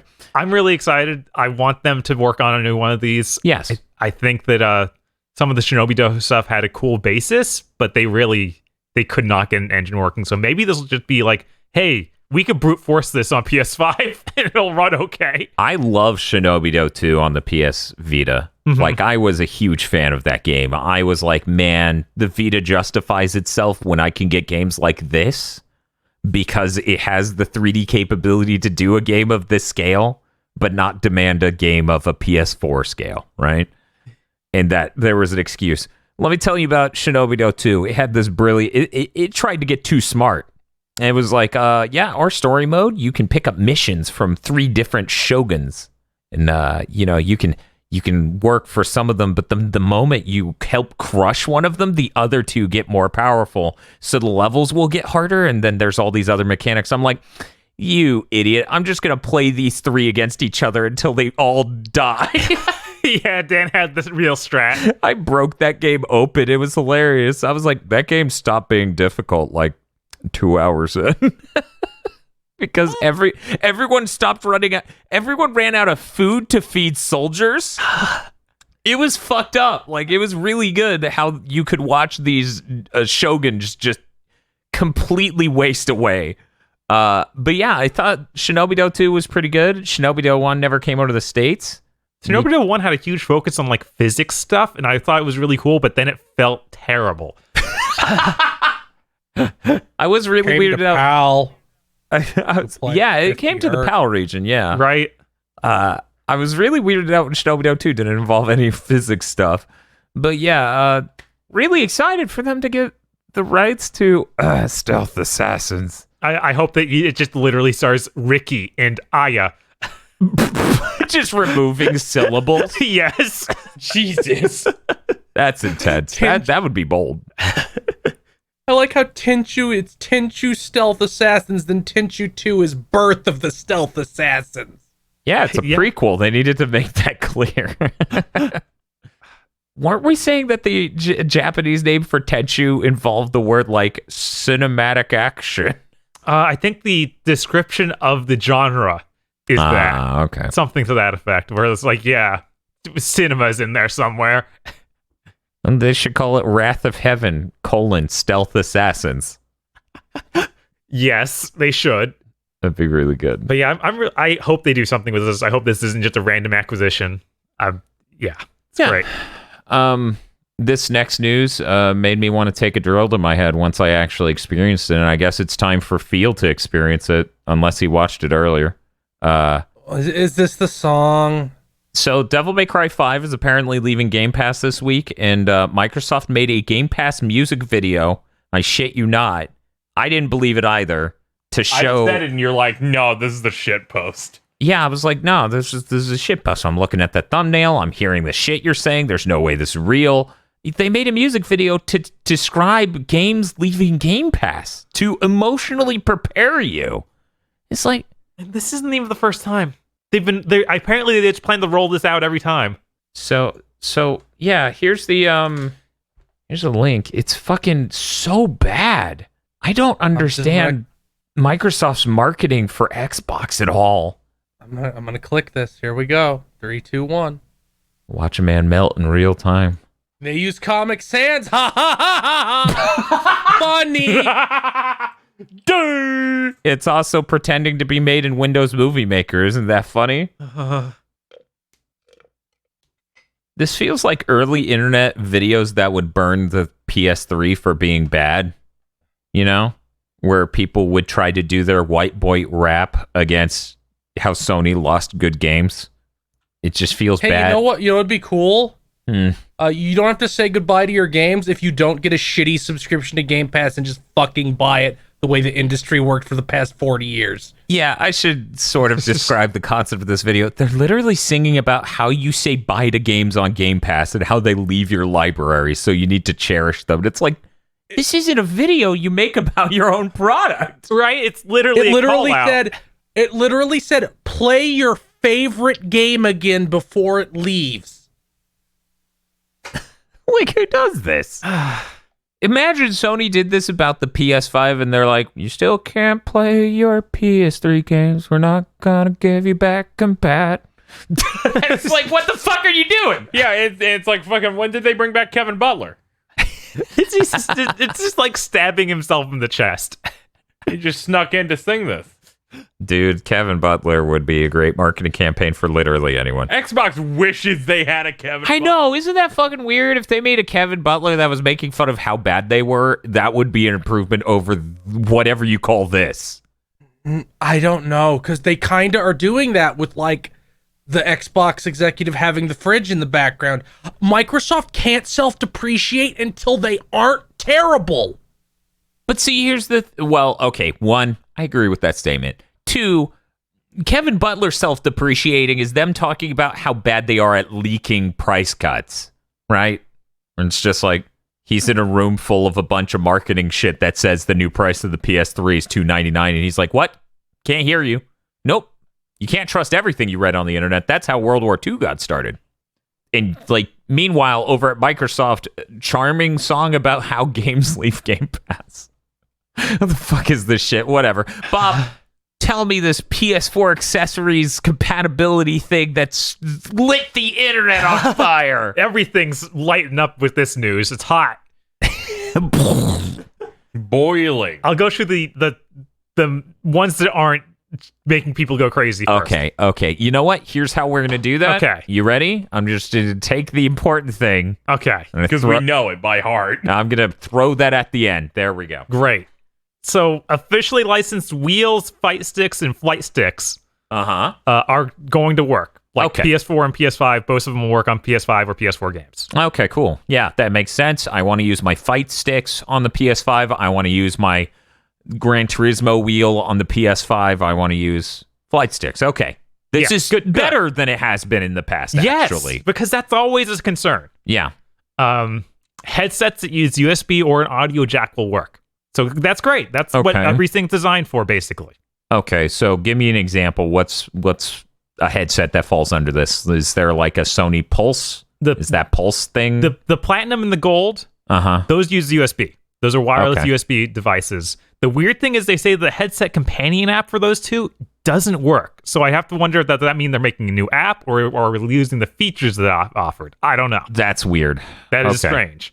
The PlayStation Move and Aim controllers would still work. Those are the VR things. Okay. That still works on PS5? Yep, those still work on PS5 on all the VR games. Okay, and got it. apparently for playing PS5 games, so they can still support cool. those. We're going to get a next-gen version of Johann Sebastian Joust. Maybe. The PlayStation camera works, but you need an adapter, which will be provided for free. Somehow. I don't know how they're going to do this. Sony... Maybe it just comes in the box. No, because here's the thing. They're going to produce 10 million PS5s by March. There aren't 10 million PSVRs. So already they would be pissing away a huge amount of money to cover a user base that doesn't exist just in the first 4 months. Maybe they ship them out to retailers and just like, okay, give this for free if someone asks. That would be the smarter way, but limit one per customer, obviously. Right. Because Jesus Christ. Either way, Sony, the sooner you open up that program, the happier I am, because I need that. I've been waiting to play my PSVR shit on a better system, and I never upgraded to Pro. And please send us a new one, or keep selling these, or keep distributing these for years, because all I can think of is the Kinect adapter for the Xbox One to get it onto your Xbox One S, and how that's now a commodity. Yeah. It's a scarce item, yeah. And then the one that's driving people crazy, DualShock 4 works with you play PS4 games on PS5, but does not work for PS5 games. Does it? They're doomed. They're radical. So wait, you're telling... Okay, let's back up. You're telling me my last gen controller doesn't work on next gen games? Right. So you're telling me my Wii U Pro controller doesn't work on my Nintendo Switch? Yeah. And you're telling me my 360 controller doesn't work on my Xbox One? Right. And you're telling me that my DualShock 3 controller doesn't let me play PS4 games? Right. It might, but most of them don't work. You're telling me my DualShock 2 doesn't work on my PS3? It just doesn't. Well, unless you get that adapter. Wait. Let me break this down another way. Are you telling me the Xbox Series X is the only system to ever have inherited the last gen controller with full compatibility because it's the same controller? Yes. Whoa. And the funny thing about this is I have to imagine a dev could just be like, yeah, you can use it because it's a fighting game. You don't need the extra features. Yeah, They probably will. I'm interested in that. Of course, the only point in time where that becomes relevant is when they start shipping fighting games that are only on PS5 and not PS4, right? Yeah, I do wonder what the first one will be. Because it might be Guilty Gear. A PS4 fighting... What do you mean? Fucking... It might be Guilty Gear. Guilty Gear announced that they're doing a PS5 version. Oh, yeah. So that'll probably be the first one. They are doing a specifically PS5 version. Huh. I didn't think about it like that. So we might end up in a situation where someone goes, do I go and buy the PS4 version so I could use the DualShock 4s? But yeah, I'm pretty sure like developers can flag this shit. It is possible that that's possible. Yeah, we don't know that, but hey. Either way, throwing it out there. My major reaction has been the internet burst into flames when this news came out, and I'm like, this is normal. I'm not saying it's great. Like, I would love forward compatibility for the controller to some extent, but at the same time, them saying, hey, if you're making a PS5 game, we ensure that the player is using a DualSense is actually helpful from a feature standpoint. Yeah, no, you want people on there using the new haptics, using any number of new features that are on that. Right. It's weird that people are crazy about it. Yeah, I know. This seems like, oh, that's a bummer. Oh, well. It doesn't seem like, oh my fucking God. Like, I don't... Well, given the fact that so many people are transitioning from their PS4 game will like the smart delivery-esque stuff and the cross-buy type stuff. So people are like, when Fortnite goes into PS5 mode, your PS4 controller just conks out and it doesn't work anymore. I don't think that'll happen. But it came with it came with a DualSense, so who cares? Right, it's like it's not even a multiplayer game. You can't do more than one person on a console. Like, this is the absolute stupidest possible thing to be concerned about ever. Yeah, I don't know. Yeah, I just saw some people getting mad saying, I can't believe we believe in generations as a marketing campaign. You're right. It is insane that Microsoft tried to make an issue of that. They should be ashamed. I mean, yeah, I agree that it's insane that Microsoft's marketing has been, we're doing a bizarre generation with absolutely no effort on the new console, and somehow this makes us a good guy. And somehow that's working for them. You should all be ashamed. We've never seen the approach before of, we're putting out the most powerful console that exists. Here's our plan. We're going to do nothing else. There's no new features or new games. But here's the weirdest part, and we don't talk about this enough. Microsoft internally and overtly in some of the marketing speech, it's very clear that they want to have another Series X out within like 3 years. So by the time we get games that'll take advantage of this Series X, they're moving on to the next thing. Can we get a second Lockhart? You probably will. Yeah. Cool. No? Oh. It's really weird. Like, you're trying to sell people something this holiday season that they're not going all in on until they might have another much better box out for. It's really weird. But to anyone who's upset and thinks I'm not sympathetic enough, no, like back in the day, like when we found out that Warhawk on the PS3, you could use USB controllers and we had DualShock to USB controllers, there were a number of people at our LAN parties that were using DualShock 2s. Like, it's helpful to have backwards compatibility for controllers to some extent. But at the same time, I don't get that upset about this. You have a whole generation to get new controllers, and the box comes with one. I get being poor, but I don't get being this upset about something that's completely normal. Like, Joy-Cons cost $80 or some shit. Ugh, yeah, those are crazy. And then even the Pro controller's $70. Yeah, yeah. And they put a bomb inside those Joy-Cons' brains.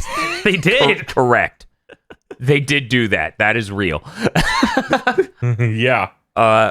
So, like, this is very normal news, so the reaction is just completely bizarre to me. Yeah, I honestly had a really positive reaction to this news because it said that arcade sticks and play sticks and wheels worked. I was like, that's what I wanted. Which last gen guys didn't happen.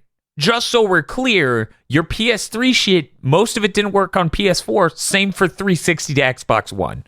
Some things came across. Yeah, same with the Most headsets. things did nothing. Oh god, and this time around, Xbox is losing compatibility on the most expensive headsets. Oh my God! What? I don't know if we brought this up on Big Think, but we brought it up. Oh in yeah, other it's things. missing a port, Yeah, right? it's missing the optical port, which the Astros, the $300 headsets, use. Yeah. Well, they're very pro-consumer, except for ripping out features that no one cares about, apparently. Yeah, it's fine to take out a port used for high-end peripherals on your giant dick console. Yes, the one that's for that upper 10% of spenders, you take out that feature on your console. The one that's bigger than my dog. Yeah, no, that's a part of the Series X proposition that confused me. Was like, you guys are worried about saving money down to an optical port that costs you like $1. Like I think Phil Spencer said it cost 10 cents a console, but that added up to like $1 million or something. Yeah, you make 1 million consoles, that's going to be $100,000, and that's too many. It's so bad. Yeah, that was not great. But yeah, I don't know. Pretty optimistic on the accessory news. The controller news doesn't really hit me hard, but I guess people care. Moving on. We had fighting game news. So much fighting game news. Okay. A lot of this was hype. Well, some of it wasn't, though. Like, Dead or Alive guys showed up to this fighting game event, because this huge roundtable was basically all the fighting game guys in the industry talking to each other, which is really cool. Like, I'd never seen something like that, where it's a bunch of Japanese developers on a Skype call talking about making their games. Yeah, Harada's like, get on Wired. Come on. Yes, Harada actually legitimately got upset at them for using wireless connections. And then we found out that he's putting an indicator for Wi-Fi in Tekken. He had a really good joke in which he asked the SNK guy, like, can we keep geese? Harada, this whole event, because Bandai Namco put this event on. So the whole time he's goading everyone on, like he's doing things like putting in front of his camera while the Dead or Alive guys are talking an Itagaki picture. Just holding him up. That dude knows how to have fun. Speaking of the Dead or Alive guys, they showed up. They were like, we're technically not supporting the game anymore, but it's on sale. Please check it out while it's free, and buy maybe it while it's on sale, and hopefully then they'll let me do more things for it. And it was just sad. That's unfortunate. Dead or Alive came up in our first big thing. Yeah, we went dead on arrival, and we elbowed each other for 45 seconds. Yeah. So yeah, I was hoping for maybe there's just something in their back pocket of, okay, we're switching to DO7 next gen, we're actually doing a push, but no, there's nothing like that on the way. Absolutely not. Guilty Gear Strive, they finally announced what the name of that character they showed when they first announced this game. He's Nogori Yuki. He's pretty cool. He's like a giant black samurai man with a katana and a face mask. But he's also a vampire. He's a vampire too? I did not get that. What? Yeah, they said he's part vampire. That's great. What, are we getting into fucking BlazBlue territory now, where characters are fucking half vampire? I mean, the Guilty Gear characters are all insane. So nothing's apparently his sword also sucks blood. Yes, I'm just like, this is the sickest character idea I've ever seen. He also, the sword is a lot like that one of the main guys from Metal Gear Rising, with the quick draw sword that like has a gun that shoots it out. Yeah, he has that, and I think it has like vials of blood involved in it somewhere too. Also, he like loads the blood to deal more damage, like Blood Plus. It's a good show. It is. Got to fight those chiropterans. So yeah, that guy looks really cool. I'm very excited for him. He's also like a good foot taller than I expected him to be, and a foot wider. Yeah, he's as well. enormous. They also showed off the bring back Leo Whitefang. I guess some people are excited about that. Yeah, I know who this guy is. I was like, it's just big white guy. He's like a king, and he was like a stance character because he could turn his back to you and it changed all his moves, and everybody fucking hated him because he was like the best character by a country mile at launch, and everybody played him. So everybody just posted gorillas with his like weapons. Yeah, I try to watch reactions for people for fighting game reveals to try and see what the temperature is if I don't know the character.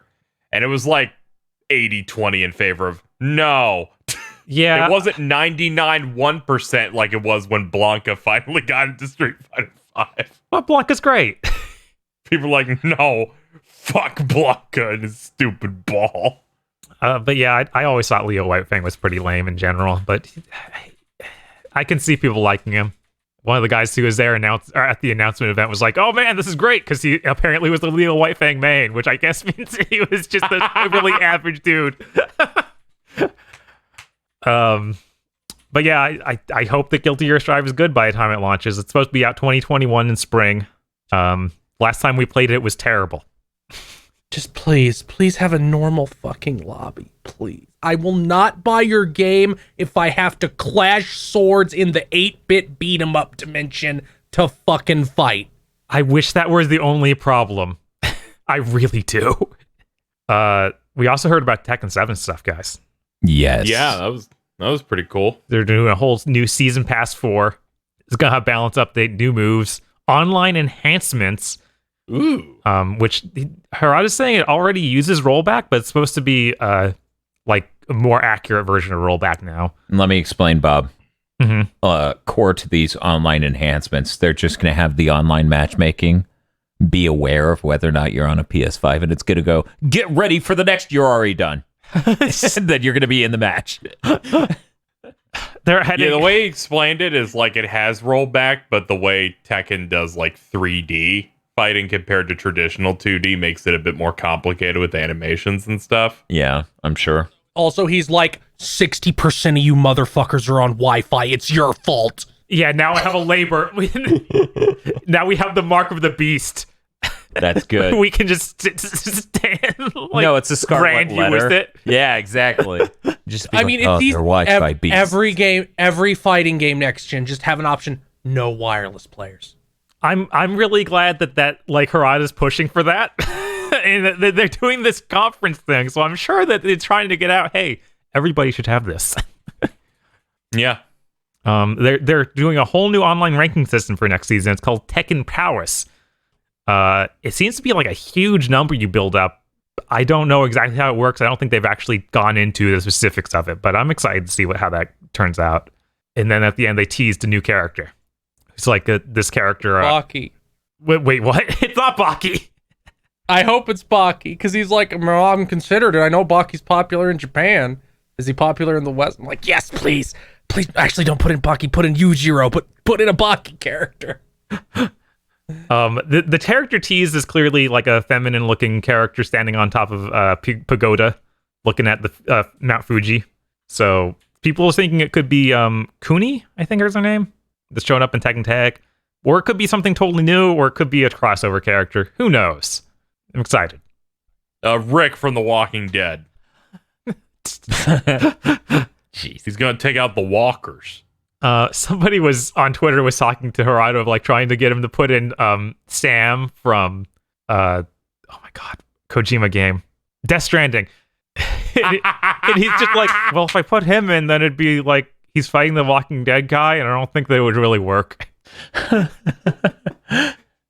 mean, that would be really funny. I think him doing rope tech would be really funny. Yes. Just he has a mechanic where he drops the delivery and then he gets faster. Soul Calibur 6 also showed up, and the stuff they announced is already out.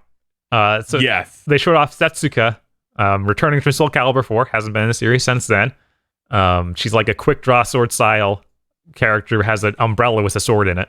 Just straight up, oh my god, Yatoichi. I think her master's supposed to be that guy. Oh, the blind swordsman. Yes. Yatoichi? Isn't that right? Zatoichi? It's Zatoichi. My bad. I was like, maybe they have a knockoff of Zatoichi they called Yatoichi. Right. I was like, I'm blanking right now. This is bad. And then a Tekken crossover pack, which gets you like various Tekken character outfits. Like you can give anybody Heihachi's hair, get Asuka's outfit. It's it's some neat stuff in there. I always like getting modern day looking outfits in Soul Calibur because I think it's hilarious. Please put in the weapon set that you had Heihachi use in the PlayStation version of 2, because I really liked that. God, that was so weird. It's gauntlets and greaves, and it was in 3 also. I forget if it was in 4. I don't think it was. I know it kept showing up for a little while. 3. They said they're adding in a feature for Soul Calibur that makes it so your clothes don't fly off of your creative character. Yeah, you can set whether or not you want your clothes to explode off, which is good. Yeah. I have to wonder if they ever patched it to make custom characters not let them do just bizarre things. So I know there was a problem where people would put gigantic models over their character so you couldn't tell what they were doing. Yeah, no, that's all. Yeah, and then go into ranked. Yeah, it's like I turned myself into a giant cheeseburger. No, here's the cube. My character is the cube. So hopefully they fix that at some point. I have no idea. They also said that Dragon Ball Fighters is getting new stuff. It's going to be at its own show sometime this month. Yeah, that has me excited because that means they might show more than one character. Sam Show, it's getting another season pass. Thanks, That Tencent. 10-cent money. Yeah, Like Also that immediately Ubisoft in between episodes, it's like surprise. Also that Ubisoft money. There's no way Ubisoft didn't pay them. They would not. I hope. That it'd be insane if they didn't get paid for that. God, and that was part of a fighter pass. God, that's crazy. Yeah. It's For on men. no new KOF news. There might be They something said soon. Yeah, eventually. TGS is next month. The next King of Fighters is exclusive to PlayStation. Probably is, man. I mean, the last one was. I know. It's just God. anytime a Japanese developer goes, "We're exclusively on PlayStation," people are like, "Yeah, what a win for PlayStation." I'm like, I think they just realized they won't get sales. I wonder if Sam Show even got a sale on Xbox, because it's on there. It's Which one do you think got more sales, that or the Stadia version? well, it was free on Stadia. Stadia. So It was free free, on Stadia. but now they can buy Nobody bought a Stadia after the launch. Nobody brought Sam Show after that. oh, Yeah. They only bought Sam Show because they had that free season pass deal. I mean, a lot of the FGC was really hyped for it. Yeah, just on Xbox. And then a domestic abuser won a Evo, so Mr. Wizard had to give out the trophy because the director was like, "I'm not giving it to that guy." Oh, poor Mr. Wizard, huh? yeah, that's a really that a really bad look for him. Hopefully he recovers. Holy shit! I'm gonna Okay, we need to keep going. God, Street Fighter 5. Yeah, Street Fighter 5 had its own event. They were like, no, they showed up this other event just to be like, we got something next week. Check that out. We'll talk. It was cool. And then they showed up this week and they're like, "It's me again." They announced most of the characters for the next season. Yeah, We're gonna have Dan. Hi. Dan's pretty cool. Thanks. No, he's not. Oh. Hey, is Lisa in this game yet? She will be. Rose is coming. We got Oro.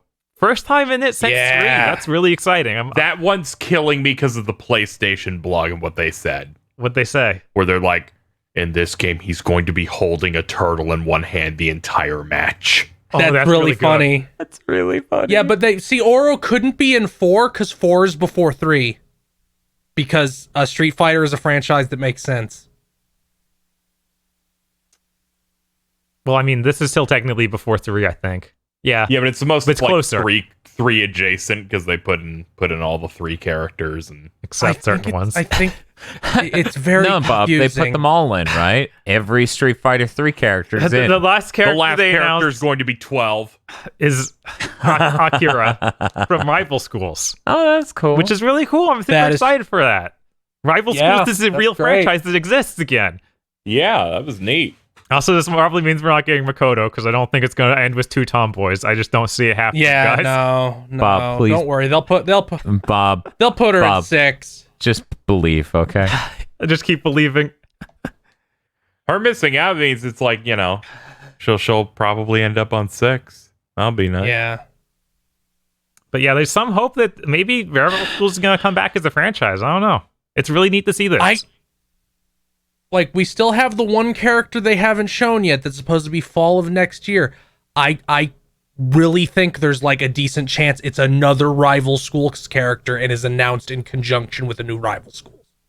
They actually had Rival School characters in one of the backgrounds they put into Street Fighter 5 a long time ago. So it's cool to see them actually follow up on that. It was like, because Sakura goes to the same school as like the girl who looks exactly like Sakura but with slightly different hair, whose name I forget. Hinata, I believe. Yeah, it's Hinata. Yeah, them not showing the last character was interesting. I feel like whatever it is, it's going to be connected to some Capcom thing that they're going to make by that point. Or maybe it's just a straight up teaser for promotions. Street Fighter 6 or something. Yeah, that's my guess is it's either one, a new character that's also in 6, or it's something from another thing they're doing. You guys seem pretty confident that 6 is happening. Well, we Yeah. kind of knew, and then we really knew when a bunch of leaks happened. Some good sources who've been right about most Capcom things just came out. I think it was Dust Golem came out and said, yeah, I don't really like fighting games that much, but since I know Capcom stuff, they did internal testing for Street Fighter 6. It was mainly doing a forced team mechanic that the game relied on it in the way that this game relies on V-Trigger, apparently, where it's like it's the important thing, and no one testing it liked it. Ono was producer on that and is no longer. You'll notice that Ono disappeared from all press events. Like, it's just for everything we've seen. This is the first time I've seen that director. Yeah, we see a director and a different producer. He is not. I mean, he produced 4 and 5, and yeah, okay, get a new person, please. Yeah, because apparently the producers I think it's in general a lot for Japanese games, but at Capcom especially, like the producers a lot higher up. Oh yeah, in terms of stuff. So it was a major shakeup because yeah. all Ono does now is esports stuff. Yeah, Japanese producers are really fucking important. That's why every Igarashi game feels like an Igarashi game. He's just a producer on that franchise, but you can tell he cares about specific game feel shit and the way loops work. So yeah, Ono was pretty fucking important. And as much as I love the guy, he made the 2 worst numbered Street Fighters, please. But he's a good face. He succeeded in reviving fighting games at Capcom. That's his claim to fame. Yes, and good on him. And he did good work, and he's a great guy. Please find someone else. Just let somebody else try Street Fighter. Maybe this next one will have an art style. I wonder, because Itsuno, last time they talked to him, he talked about wanting to do a 3D fighter. Like something like the Power Stone, like a sort of Devil May Cry, but a fighting game. Yeah, and it's PlayStation All-Stars Battle Royale too. I'm like, where they did this Rival Schools character, is it Rival Schools? Is Rival Schools coming back in a real way? Or is it like a Capcom crossover fighter? Or is he just in Dragon's Dogma? No, check this out. He's going to remake Street Fighter 3 as a 3D fighting game, call it Street Fighter 3D, and everyone's going to be their butt Makoto.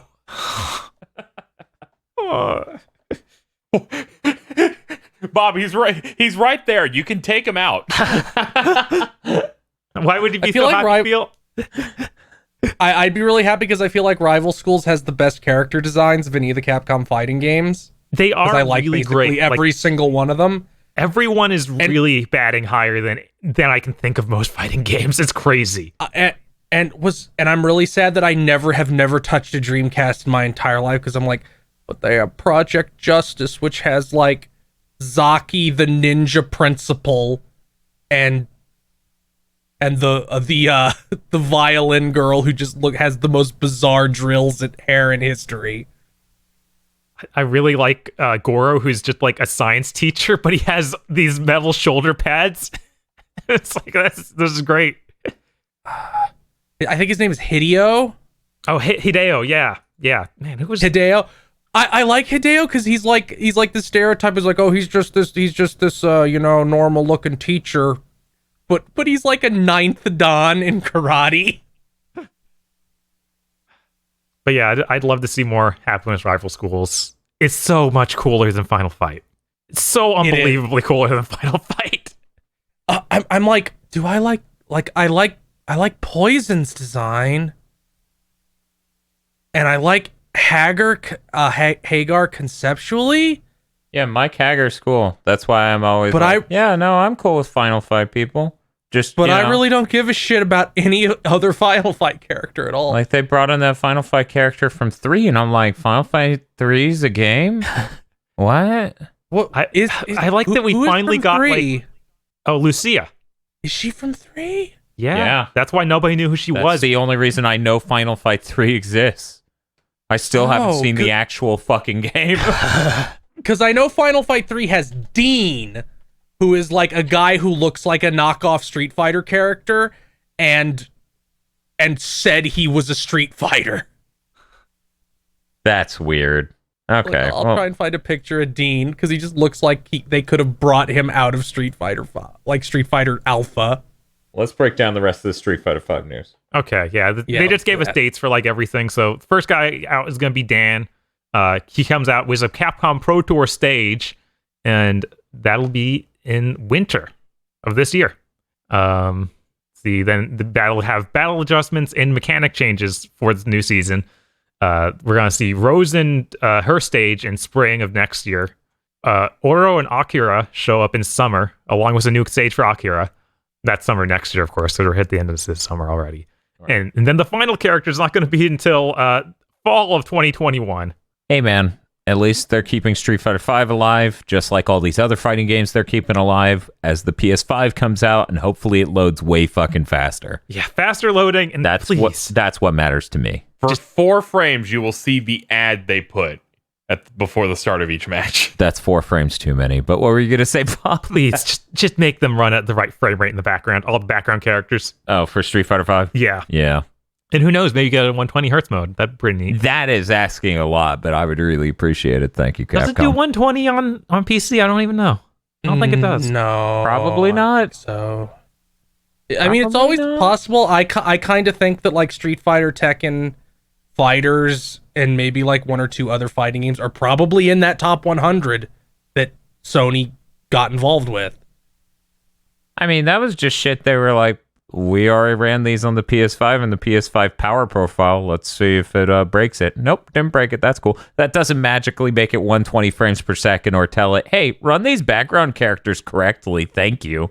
Like, yeah, but maybe Sony's like, update you're one of our better games. Here's some money to make it super cool. Mark Cerny kicks down Capcom's door and he's like, I paid money for you! You weren't exclusive! Fix your shit!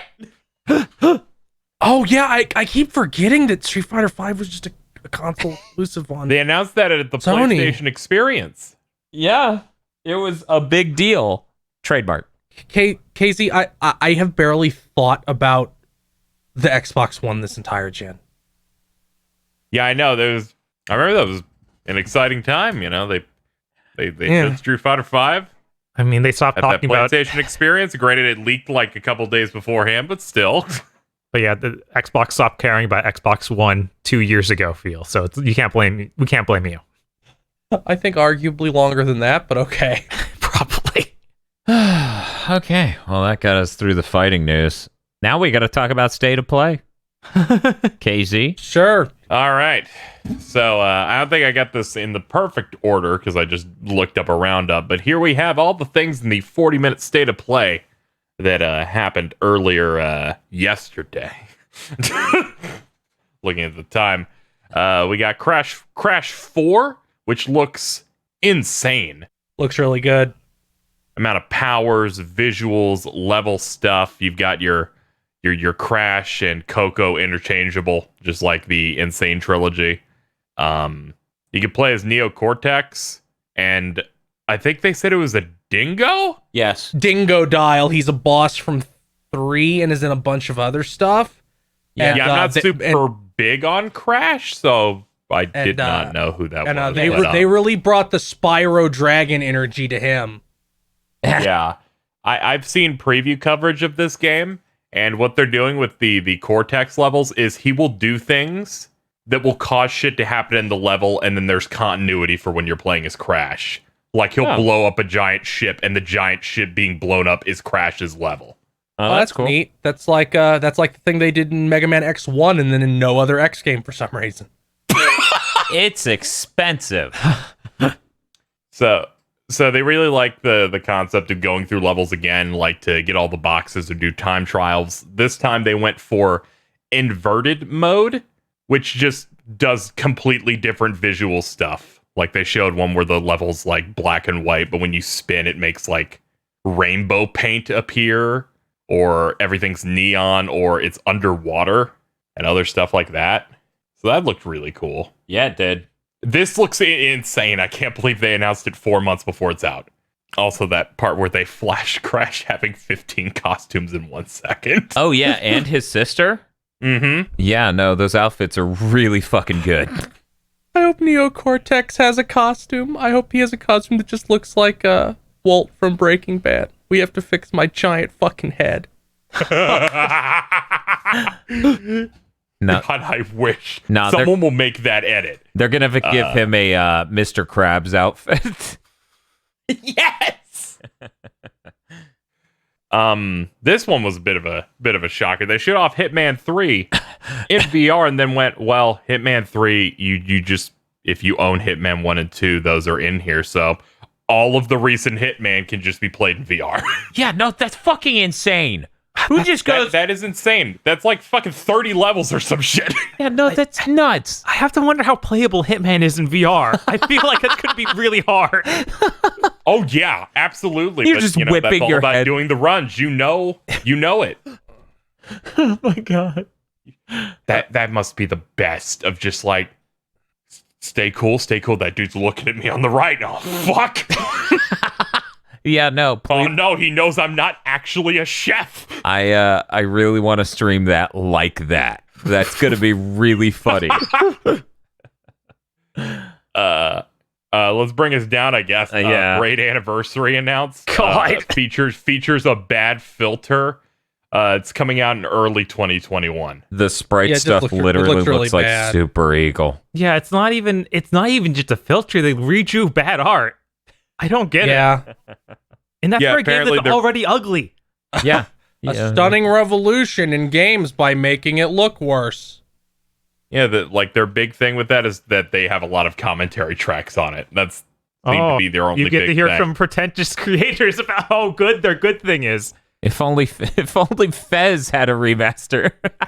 You see, I was really brilliant when I decided to make the princess a nuclear bomb. I'm gonna suck my own dick now. Weird how level 3 is mostly slurping sounds. I didn't actually know that was the whole twist to that game because I just didn't know much about Braid except that people apparently liked it. Learned that today. Wow. Braid just feels like a really, really bad platformer and has reverse time mechanics that you're supposed to solve puzzles with, which aren't even that great. Yeah, it felt like something you'd play on Newgrounds, but then it was bad. It was like worse than what you would expect from an acclaimed Newgrounds platformer. Right. That was the weird part. And then they have fake Goombas, which makes the whole experience even worse because like you're comparing yourself to Mario, and God, you feel so much worse. Well, yeah, it's a deconstruction of platforming games. That's what Jay Blow said. Ugh. Okay, so speaking of indie games that people want, the new Spelunky's coming September 15th. Spelunky 2 looks great. I liked Spelunky 1 a lot. I played a decent chunk of the original of that before they like redid it for consoles, and played a little bit of that, and it was fun. That running water tech that they added to that looks like a nightmare. Oh no, that's fantastic. That was the most thrilling part of all this footage. They're really going in on all the different like areas and stuff with that. I'm gonna try and get into this one in a way that I did not get in as much with the original. Next up, Vader Immortal escapes Oculus. It's coming to PSVR on the 25th. It's like in 2.5 weeks or so. Yeah, no, I'm really excited. That game looks nuts. Oh, I've heard nothing but praise for like how good the VR like lightsaber dojo stuff is in that. Now it's not on the Oculus. It's so good. That's so exciting. Yeah. Yeah. Like VR games, it's such a niche market. Please just put it on everything.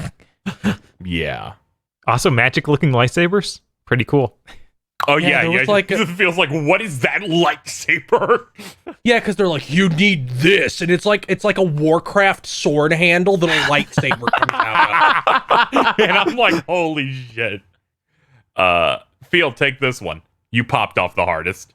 Oh, they announced the Control DLC, Control AWE, which apparently stands for Alan Wake Ending, because Alan Wake is just fucking in this trailer, and then they show the logo, and the top half of it is the cover of Alan Wake. Yeah, it's so strong. It makes me want to go play Alan Wake. I'm not going to play it. I can ignore it until the PS5 comes out. PS5. I need to check if Alan Wake's on back and pad. I'm going to do this while... I think it is. But I will replay Yeah, Alan Wake, because I enjoyed Alan Wake a lot. Alan Wake's the one where it's like horror-esque, but you use like a light. Oh yeah, the monsters are weak to light, so you either have to hold your flashlight on them for a while to make them vulnerable to being shot, or like your rocket launcher is a flare gun. That's sick, actually.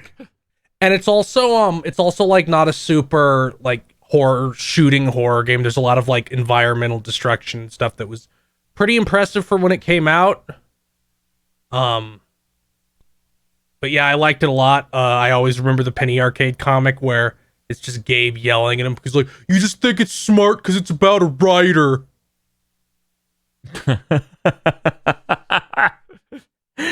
But it is the one that has the very good scene where you're watching TV and Sam Lake is being interviewed on whatever fake night show, and the host just goes, "Make the face," and then Sam Lake makes the Max Payne face. I'm very excited to experience that. I love that he just tweeted that the other day. It's like, oh, the face, and it's just him doing that. Yeah, he's like, "Happy birthday." Happy birthday to Max Payne. It's his birthday. Here's the face. And I'm just like, this is amazing. Why hasn't Sam Lake been in a Kojima game? Was he in Death Stranding? I don't know. Wait, was he? He might have been. Yes, he was. Good. By the way, yes, Alan Wake is on back and pat. We need to play that. We do. Is American Nightmare? Yes. American Nightmare is kind of important. Yes. And it also has really, really good like live action scenes they filmed that you can like watch on Good. TV. That's what I want. Yeah, it's Remedy. Because the villain only exists in live action. He's really great.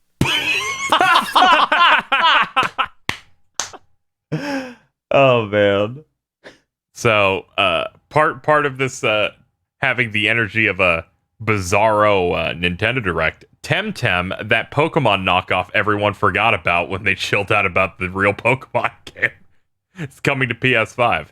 It's just apparently I did a little bit of research between then and now. Like a lot of the designers they got were people who drew fake Pokemon, and I'm like, oh, that's not a good decision. Like, I've seen the designs. I watched a couple reviews when it was new, and none of them looked appealing anywhere close to where Pokemon does. Yeah, because I imagine Pokemon are revised over and over again after we saw the beta stuff from that Giga Leak last week. Yeah. I looked into it since then. Apparently, Temtem just had some major economic issues. You know, like when an online game fucks up its economy. One of those things, like the balance of it was just wrong enough that it turned people off and there wasn't enough new content. So people burned through that pretty fast and just never came back. There's some people who were like, well, technically, it's still early access, so when it does the full release, hopefully it'll be better. And I'm like, yeah, good luck. Pokemon MMO is one of those things that everybody says they want, but it's just a bad idea inherently. Yeah, I mean, it's a thing that everyone says they want. It's as old as time. Basically, as long as Pokemon has existed. Yeah. I guess I'll hit Do we have anything else for Temtem? The Wild Zone is totally a Pokemon MMO. Yeah. It is. It's everything I wanted. I can count each frame. You can get beans from the ghosts. Yeah, it's a Pokemon MMO running on your old laptop. Yo, Running on my it does flip feel phone. like that. Running it on my Acer laptop. You can hear the fans. Still quieter than a PS4 Pro. The PS4 vanilla isn't much better. It's so bad. Yeah. The other thing that people associate with Nintendo is Genshin Impact, which is a Chinese like action Mobile RPG, game. I guess. It was a mobile people game say that, it has like a Breath of the Wild looking art style to like the locations and like how stuff explodes, but then after that you go and you're like this looks like good action gameplay, like they're doing a bunch of cool sword combos and magic spells and has a bunch of anime characters in it and towns. Looks like you still got the climbing things from Breath of the Wild too. Yeah, it kind of just looks like what if you took a JRPG and Zelda and you like smash them together, and I'm like, this looks like I'm actually anticipating this now because that looked really good. I don't know if I've ever played a good Chinese game. I hope that I good, have. but- I played a couple of them that have been releasing on Steam that are pretty okay. Because I keep playing ones that do release on Steam, and I'm like, oh, this looks amazing, but it's terrible. So I haven't don't have played a any lot of that hope. rose above a 7, but Oh, but this is pretty cool. I'm watching some gameplay now. It's like a dude with an ice sword can actually freeze the lake that he's and walk on it. Yeah, they showed that in the trailer. Yeah. It was pretty cool. I was about to say, Bob, what are you talking about? We played Gunbound? Wait, Gunbound isn't... Yeah, that's Korean. I think it's South Korean. Yeah. Never mind. Unbound. Gunbound's really fun. Yeah, all the ones that I remember as a kid are like, wait, those are South Korean. Like, like Guns to Duel and stuff. Yeah. Mate was the name of the company, MAIET. But I want to have hope for this. It's cool looking. Yeah. Yeah, like anytime I heard it come up in the past, people were just like, "This is actually real good." So I'm willing to give it a shot. Mostly because I can't remember any Chinese games I've played. Hood, Outlaws and Legends, coming to PS5. It's a 4v4 multiplayer heist game. I forget. Was this was just a CG trailer, right? No, it had gameplay. Okay. It was the one where it was like cutscenes, but then gameplay at the end. Oh, right. yeah, because it was like they hard said that, cut to showing the 4v4, where it's like now we're yeah. in the gameplay dimension. It had the dude who ran up on a dude with a hammer and like took him out in 2 hits. Yeah, that was fucked up. So, guys, what he does is he hits the handle against the side of his kneecap and then just hits him in the back of the head with the fucking mallet. God. It was pretty good. God, that was fucked up and brutal. It was just so fast, too. We got The Pathless. It's coming to PS5. This had a substantial amount of gameplay. Yeah, this is like a huge chunk. Mm-hmm. You have a bird. It's open world with no map, and you can like do really long dashes and like do jumps and stuff with your bow and arrow. And there's like a lot of bow puzzles, and the demon realm opens up, and you gotta like own them. But yeah, it kind of gave off vibes of like a Shadow of Colossus sort of thing, where just huge environments to explore. Yeah, like ruins and stuff, but a lot more color. Yes. Yeah. Like a almost Breath of the Wild, like art style. Not as close as Genshin Impact, though. Yeah. Because you look at how a bomb explodes in Genshin Impact. And you I'm look at like there's like old footage of like boss health bars and stuff, and it looks exactly like the boss health bars in Breath of the Wild.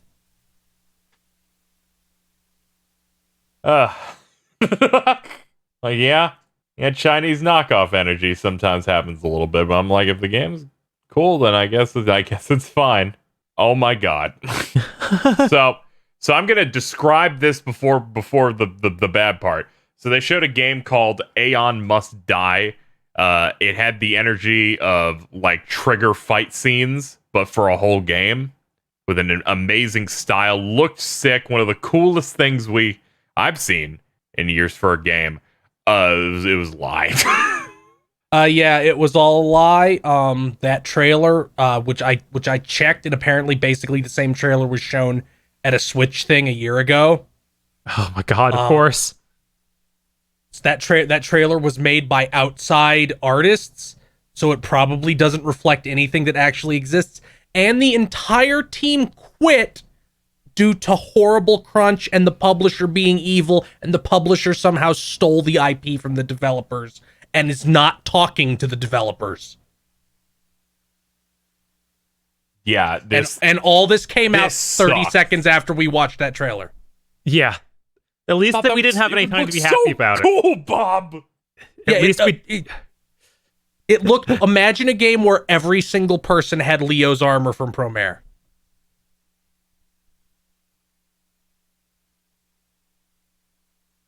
Looked absurd.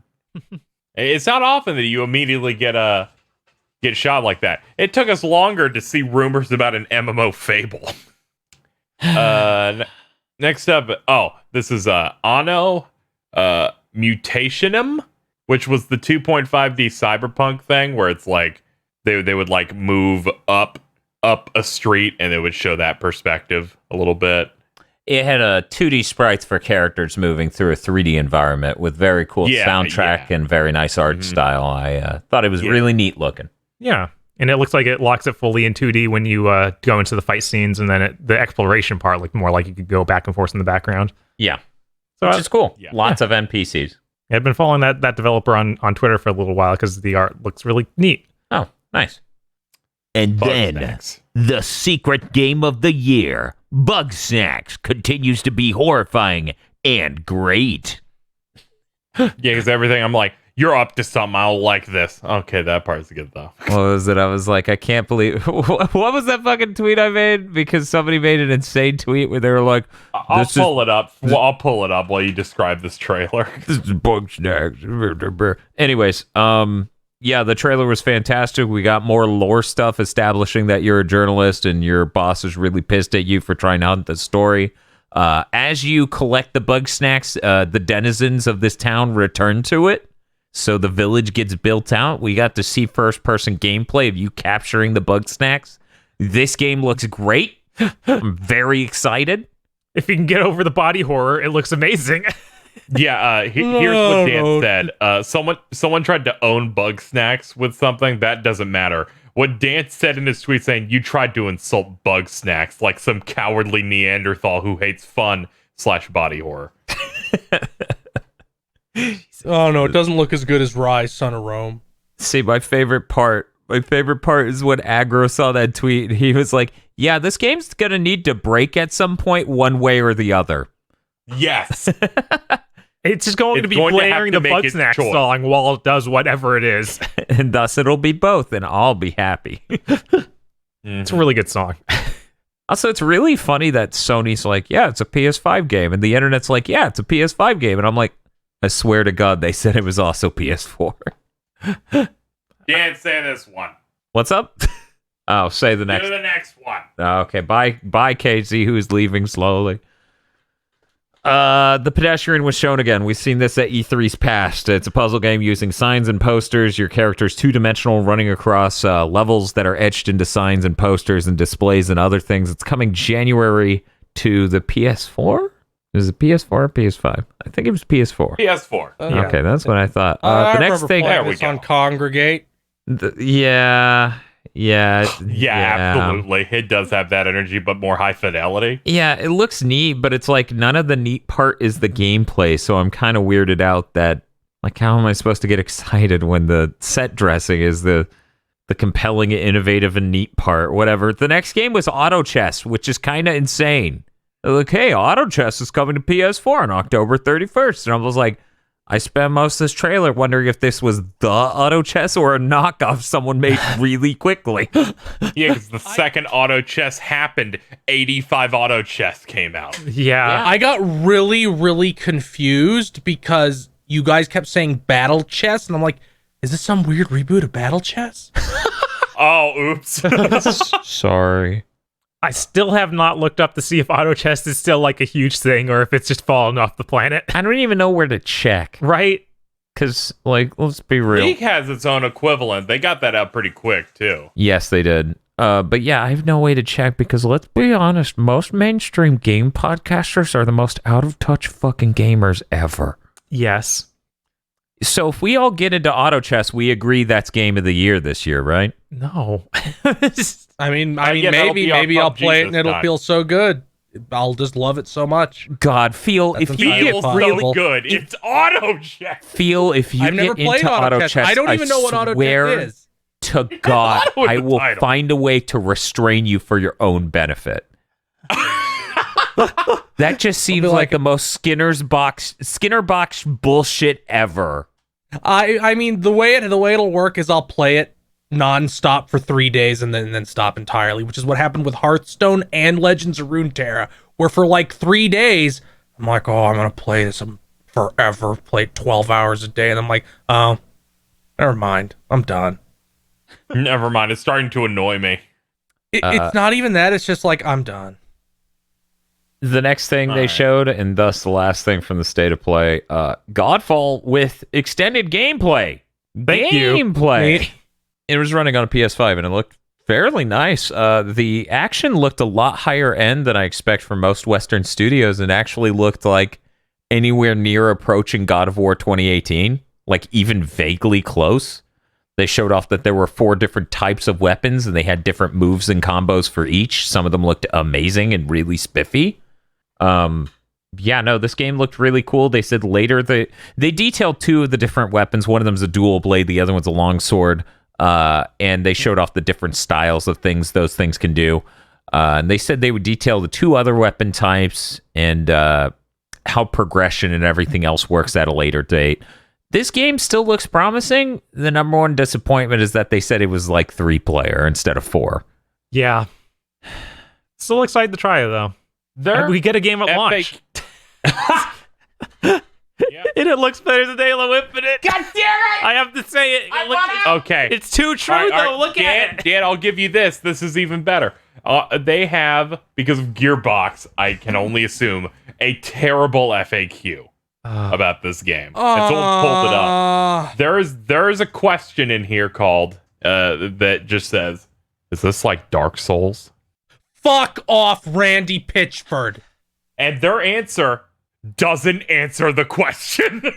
In an FAQ, they're like, "We're aiming to innovate with Godfall to provide a fresh take on action RPGs by rewarding skill-based defensive gameplay and making every hit matter." That's their answer to, "Is this Dark Souls?" So Why not just say no? They also have, "Is this Diablo?" They're like, "This is third-person melee and it's not top-down." Gearbox, for people who don't know, are publishing this. They're funding it through, like, what was it, Gearbox publishing something? Anyway, Yeah. they are marketing this thing in the worst way possible, at least one of the times out so far, with the, like, weird music and hypercut trailer that was supposed to be stylish. That FAQ sucks. It reeks of that. Yeah, everything with them involved just seems awful, and I feel bad for counterplay games Yeah, same. who are making something that at least looks all right. Yeah, that game looks fine. Could it be terrible? Environments look neat. Maybe. But honestly, I think it'll be, pretty serviceable. I think it'll be a pretty fun game. I'm looking forward to it. That combat looks a lot better than I was expecting. So KZ, Yeah. let's talk about how Nintendo just doesn't want me to play Wii U games because they keep pricing them too high on the Switch. Here's what they did. Once again, they announced something in the morning through a tweet, so you didn't know until the nighttime that it happened. It was Pikmin 3 Deluxe. It's going to contain some new story content. I think they're putting in like the beginning or the end or something like that. It's something that builds it out. All the old DLC. One article said they're adding a lock onto this game, which worries me of what the original was. Probably bad. And some other stuff, and they're selling it for $60. It's coming out October 30th, and to make sure that you pay that amount of money or be a normal person and not buy a Pikmin game, they made sure that you can't buy it off the Wii U shop anymore because it was $20 there, which I believe they also did with Donkey Kong. They That's did. so crazy. The fact they do that is insane. Like, let them have it. They're you playing it on a Wii U. You sold them a fucking Wii U. You owe them an apology. You shipped them a box called the Wii U. This fucking sucks. They need to stop selling these for $60 because every time I'm like, oh, I'm interested. What? 60? Fuck you. Yeah, that's a game that's already fully made. It was not even 60 when it launched. That's so crazy. Like, to put this into perspective for anyone who's a crazy Nintendo fan, if Sony put Spider-Man for the PS4 on the PS5, included the DLC, and said, give us $60, nobody would be cool with that. Yeah, no, that's not all right. Nintendo values their stuff too much. It's bad enough that they will spend years and years selling them to you for full price. They never go down. Shit's going up. Yeah. Yeah. Yeah. Yeah, no, it's not the PS5 version of Spider-Man wouldn't be 60. It would be $70. It would be 70. Even if brand new regular games are $60. I mean, that is what they did with the Wii U situation. Yeah. Jesus Christ, help. That sucks so much. Speaking of Spider-Man, though, we got some Spider news, which came out the same day as the controller thing. Yeah, this one matters quite a bit more. So yeah, there were some retail things where it was like, maybe Spider-Man is exclusive to Avengers. That'd be like, that seems like that would be one of the most psychotically insane evil things that a platform exclusive could do. It's real. Spider-Man is exclusive to the PlayStation version of Marvel's Avengers. Sony also bought exclusive content. Some of it's timed. That makes you a sucker if you buy this game anywhere else. I'd like to point out we called this. You can go back to the Square Enix show from last E3, the Big Think Dimension stream of it. That's on youtube.com/GigaBoots.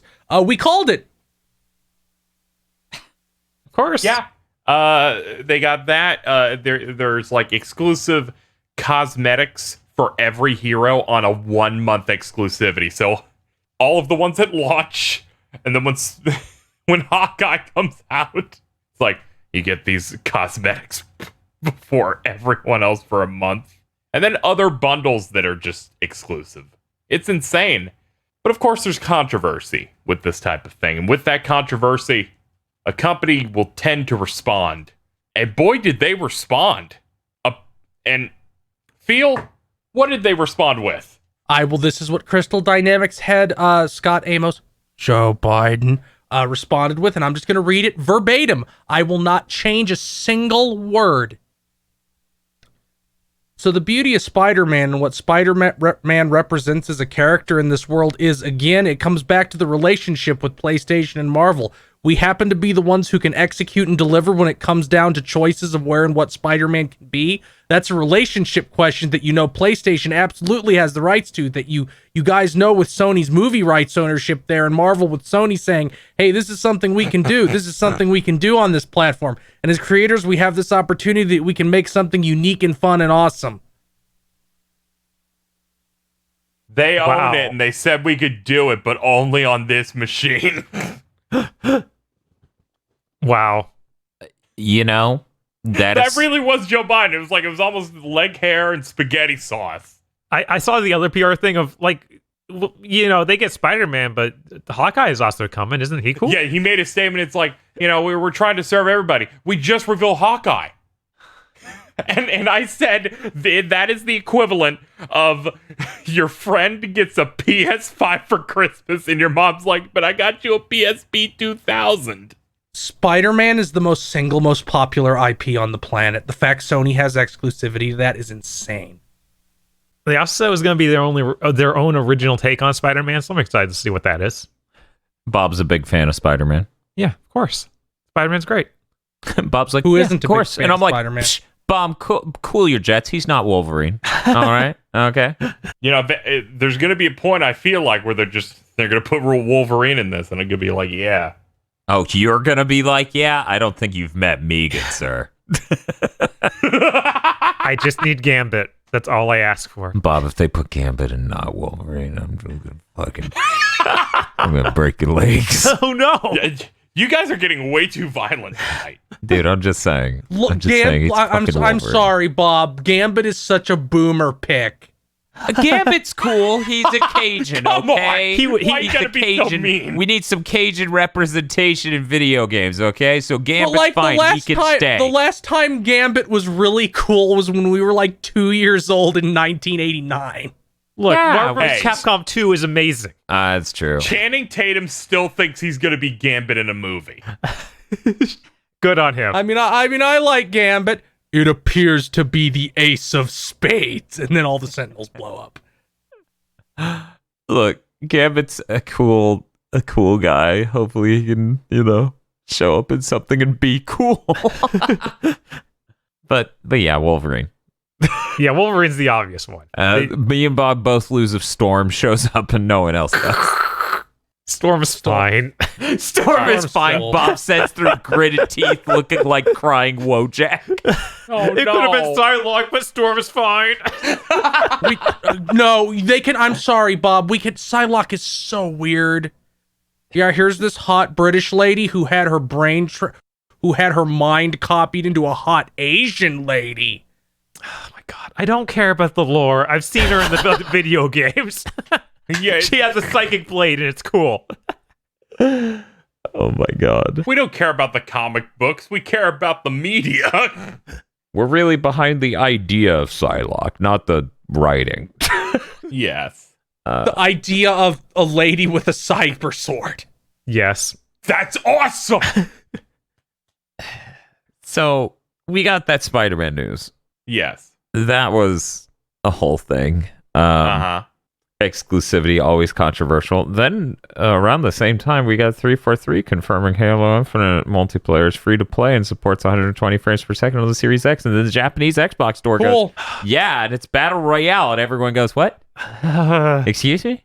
Do you know what that word means? Real quick, before we move on, Yeah, sure. is it okay if I like Nightcrawler? Can I like any X-Men? You can like Nightcrawler's Nightcrawler. cool. They just did one really bad story where they try to make him the Pope to bring about the end of the world because he looks like a demon. Okay. I like Cyclops because the beam comes out of the thing. Because his eyeballs Yep, go punch- brr. punch- It's very cool. Yeah, Punch I lasers thought from it the was punch cool. dimension. I watched a lot of X-Men Evolution on Kids WB. It was all right. X-Men Evolution was cool. X-Men and the Wolverine, that one they made a little bit later, was also really cool. I also saw the other cartoon that was like years before that. So don't get mad at me, audience. That one's also cool. Yeah. That one's just Chris Claremont's run, which is really cool. Got Jubilee. Yeah, it's got Jubilee, Jean Grey, Jubilee's great. that Whitney There was an Houston issue- song. So Yeah! the most recent thing I remember about Jubilee is she got turned into a vampire. This was like around 2010. and I don't read comics, so don't fucking get killing mad at me. some random issue. But it's not. No, Casey, you're about to black out. Oh no. She does like a flash step, and then specifically mentions getting it from Bleach. Shut the fuck up. Let's talk about Halo. Okay, Halo. There was the leak about it being like 120 FPS free to play multiplayer. Yeah. So the Halo account this weekend just posted it because they're like, whatever, it's leaking. Yeah. Yeah, that's not necessarily bad news. Like No. that's fine. No, that could be neat. Yeah, that's cool. Imagine normal Halo multiplayer, but everyone on your platform and all of your platforms gets to play it for free. That sounds great. I sure hope it's normal Halo multiplayer. Me too. Because Jesus Christ, if it's Battle Royale and KZ's right, because KZ did that Gamer Premonition It's open world. and Battle Royale. Yeah. KZ was open world. I said Battle Royale, and it was made by Gearbox. So there was like a rumor that because Microsoft is saying we're changing the name of Xbox Live Gold to Xbox Online Services. Yeah, they changed their terms of service and their Their EULA. terms of service. Yeah. So everybody's like, Xbox Live Gold's going away. This is going to be their big gun to shoot Sony with. Online will be free on Xbox. And then Microsoft said, no, that shit gets us $1 billion a year. Fuck you, we're getting rid of that.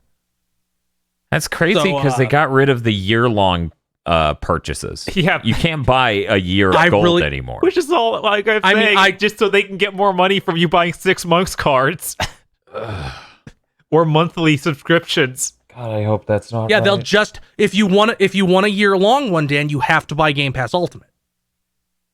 That's I so don't dirty. What if I don't want to buy some Rice Krispies?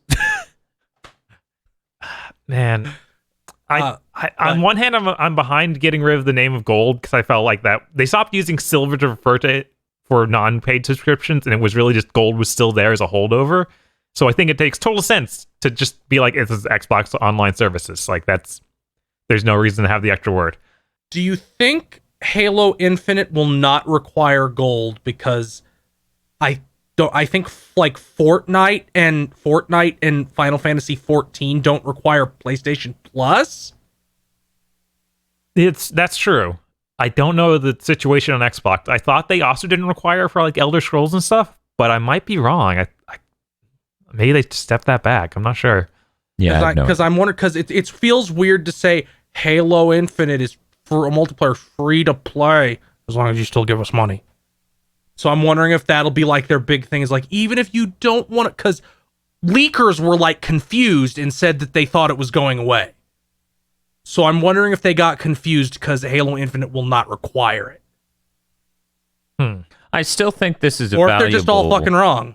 I think this is still a valuable gun for them to shoot Sony with, because while it would suck for them to lose $800,000 a year or $800 million a year, it would really suck for Sony to lose like $2 billion. Like, this depends on how psychotic Microsoft is when backing Xbox as a brand. Because to them, they could rationalize it at all because they have Game Pass and they think people are going to go to that. I don't know if they will, but I'm saying it's a gun they have. I think it's actually a terrible gun, and here's why. People are shitty at long-term value propositions. It'd be better off to make the Series X ludicrously cheap and still have Xbox Live Gold. What if you're picking lose X money a year, it's smarter to front load it so people get dazzled. What if Xbox Live Gold is going away, but it auto signs you up for Game Pass, which is twice as expensive? Yeah, that's the idea. Like you don't even opt in. Yeah. That was my initial thought, would be like they're getting rid of Xbox Live Gold and you just have to have Game Pass to get online now. I figure it just shunts you over to Game Pass, but it's not necessary. They're just like, of course you want this. Why do you own our console without Game Pass? They said they're not doing it, and it would be weird for them to, for them to say that, and then 2 weeks later go surprise when they could have just said nothing. If they're not ready to announce anything, they'll say whatever they want. But I still think, depending on how they want to do this. By the way, yeah, I know that human beings are terrible at the weight of free online versus price of console. People had that constant argument with me when I was trying to decide between a PS3 and a 360. I was like, yeah, PS3, because it was by the time I was debating this, PS3 is $400 and I don't have to pay for online. Within 2 years, it makes up the difference. Plus, I have a Blu-ray player and Wi-Fi. And then people were like, no, that's stupid. You could get a 360 for less. And I'm like, you're so stupid. I just did the math. Why don't you understand it? Why can't you numbers? But yeah, my stance is always going to be, it's a shitload of money. It's completely normalized and safe now. I can't see any giant corporation ever walking away from that money. Ever. Yeah, no, it is terrible that the number one thing. There are two major things that Microsoft contributed to gaming, and it's every console comes with the hard drive, which they tried to roll back slightly with the arcade edition of the 360. and then, well, not immediately, because the Xbox original came out in 2001. And also fucking online subscriptions being paid. Like, those were their two major innovations, because the PS2 had online and you didn't have to pay for it. And then the PS3 had online and you didn't have to pay for it. But now the Switch and PS4 and Xbox One all have paid online. It's really a terrible thing they've done to the industry. Like, it's insane, because then you play something on Steam and it has better online integration and it's free. And this would be even vaguely okay if Sony and Microsoft were still selling their consoles at a loss. Like, if Sony came out and the PS5 was $400, that would make the fact that they're making bank on PlayStation Plus a little bit easier to swallow, you know? Yeah. They used to try. These console owners used to price competitively. But the fact neither of them have fucking announced shows how much they don't want to do that. Because if they wanted to do it, they would do it. But they don't want to do it, and they're hoping their competitor gives them the go-ahead to not do it. Right. They want to be able to just fire the gun in the air and it'd be fine. Which makes me viscerally upset because that means these shitheads can't figure out the math of, oh, if we charge $100 more for a thing, we'll lose millions of sales, which are vastly more important to the industry and to the people who make software for us than the money we would lose. God, fucking...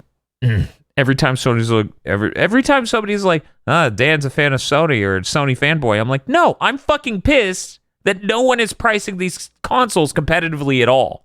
You know what was competitive? When the Xbox One X earlier this year was $200. That's competitive. When somebody's hemorrhaging money to be like, please take this. That's competitive.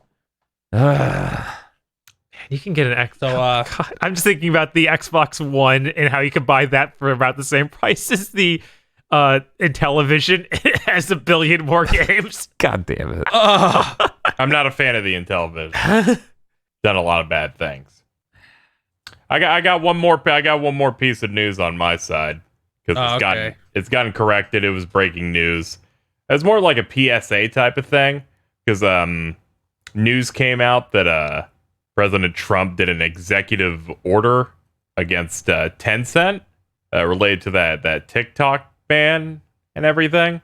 And people were like, oh no, if they're going to block like anyone trying to buy anything that's related to Tencent, that might kill video games because of how much they're involved with it. But then it got corrected to say that it's the White House confirmed to the LA Times that it only blocks transactions related to WeChat.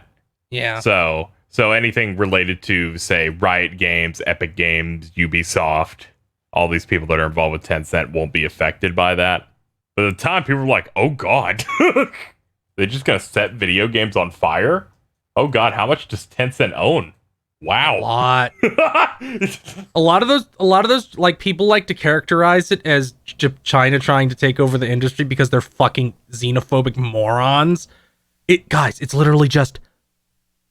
We exist under a totalitarian state that could fucking kill us at any moment for any reason. We have to diversify outside of China. That's literally what it is. It's literally, we want to live. I mean, I have seen that with every game journalist I've seen talk about it. It's like, look at Tencent. Looks pretty suspicious to me. No, they want to stay alive in case the Chinese government suddenly decides no video games. I mean... Even if they do that, I don't think Tencent gets to continue to operate outside of that market. I don't know how much they get to continue to own these other companies if China does whatever they want, which is what China always does. Yeah, I don't know. Either way, I think the largest contention people have with this sort of thing, aside from blatant racists, is the part where, we do censor content so that way it can go to China, like in movies and shit. I think that's the part where people have a really strong stigma with China entering markets. So I kind of get it, but at the same time, whatever. So last week we all beat up on Take-Two. We talked about them diving in front of the beam of $70 games, and they said earlier this week, next-gen game price hikes reflect the quality of the experience. From our point of view, it's an incredibly modest price change, given that prices haven't changed for a very long time. 1 day later. 1 fucking day later. Take-Two backs down because they no longer have an arm, like after Raditz shot Piccolo. It says Take-Two retreats from $70 games being the norm for PS5 and Series X. Yeah, I think that case-by-case basis is what they say they're going to do. But this next one will still be 70, but we're scared. The 2K series is just the highest quality series known to man, though. So obviously it needs to be $70. It's not like we... Yeah, when WWE comes back, that should be 80. Like, if we existed in a normal society, if society functioned the way it was supposed to, go up to $70. Hell, you could go up to $80 because wages would have actually increased, but they didn't. And so the people you're selling these games to still have the same amount of money they did when games became $60. Yeah. And everything else got more expensive. So you can make the game $70 if you want, and then you're going to eat shit. And nobody wants to be the one that ends up eating shit on that. Yeah, not so much. It's incredible seeing how fast this happened. Again, they can only get away with it because people are literally addicted to this game, and it's really sad. Hey, at least they're aware that their user base is cripplingly addicted. That's good for them. That is good for them. Thumbs up. Yep. Always got to trap ourselves with bad news at the end, don't we? Nah, it's fine. We're having a good time. Having a good time. Phil, what's the All next right, thing? it's time for the very last one. So, Blizzard employees started sharing an anonymous document around the company to compare wages. Oh, They found out that most of the employees are paid under industry standard. A lot of the employees are not paid enough to live. Yeah. So are doing things like skipping meals and using the free espresso as an appetite suppressant. Holy shit. Blizzard pays minimum wage for as many jobs as it can conceivably pay. of course. A lot of Christ. employees for doing good jobs at like customer service and like get honor points they can use to, redeem at a website for like Blizzard merch, and they get free World of Warcraft game time. Oh, what? That is... oh my god. Bobby Kotick made $40 million last year, and executives are constantly gifted like free Disneyland vacations for them and their families. And somebody posted on Twitter, they're like, who works for Nintendo, and they're like, yeah, Blizzard constantly tried to poach me and said, we'll pay you this much, and I would say that's like 40% less than what I make. And then Blizzard went, but there's so much prestige working on Blizzard IPs. And this is just the Blizzard side. Like, all of this is just Blizzard people. What the fuck is Blizzard even making? Like Overwatch 2, but what else? Diablo 4. These people are dealing with that? WoW content And yeah. Hearthstone content. Guys, if you're making Diablo 4 and you're being paid minimum wage, quit. Fuck that game. It's not worth it. Oh yeah, absolutely. Go make anything else. Go work at a grocery store. That's more valuable. And apparently pays no more. good news comes out of this company ever. Like, So please Ever. please be excited for next month when Tracer is revealed to be double gay. Can they do that? Double gay. Is that like a double negative? Does she just become straight? actually, no. What No. you don't realize is double gay is a lot like legendary foil cards. What we're trying to say is she will now be reflectively gay. Ooh. Ooh, can it be like the Yu-Gi-Oh! Ghost Rare cards where they're like, gray and shiny? It's not going to be gray, though. It's going to be a rainbow. She's gay and also gigantic. Oi, Duff, please put me in Smash. I'm begging you. To be fair, in that case, it wasn't them announcing, please put us in Smash. It was another interviewer asked again. I know, but I'm still going to make fun of them. Yeah, that's seriously will never stop happening for whatever reason. Yeah, but seriously, if you work at Blizzard, please get out. Please. They're not doing anything of value to gaming at large. Just get the fuck out. Get a job that pays you well. I'm sorry. It's not the company that made Diablo 2 or World of Warcraft or Warcraft 3 or any of those important titles anymore. They're the people making the saddest excuse for a sequel to a shooter ever and nothing. I'm sure Diablo 4 is very real, Dan. Diablo 4 with its implementation of weird MMO shit. We're not going to talk about that. I'm not going to talk about that. You know what They I should am bring gonna... back that auction house. No, they shouldn't, and you're a bastard. Don't even joke about that. That was horrible. The fact the game literally wouldn't function, and then the drop rates on items was determined by an online economy. Not the reverse, which is what God intends.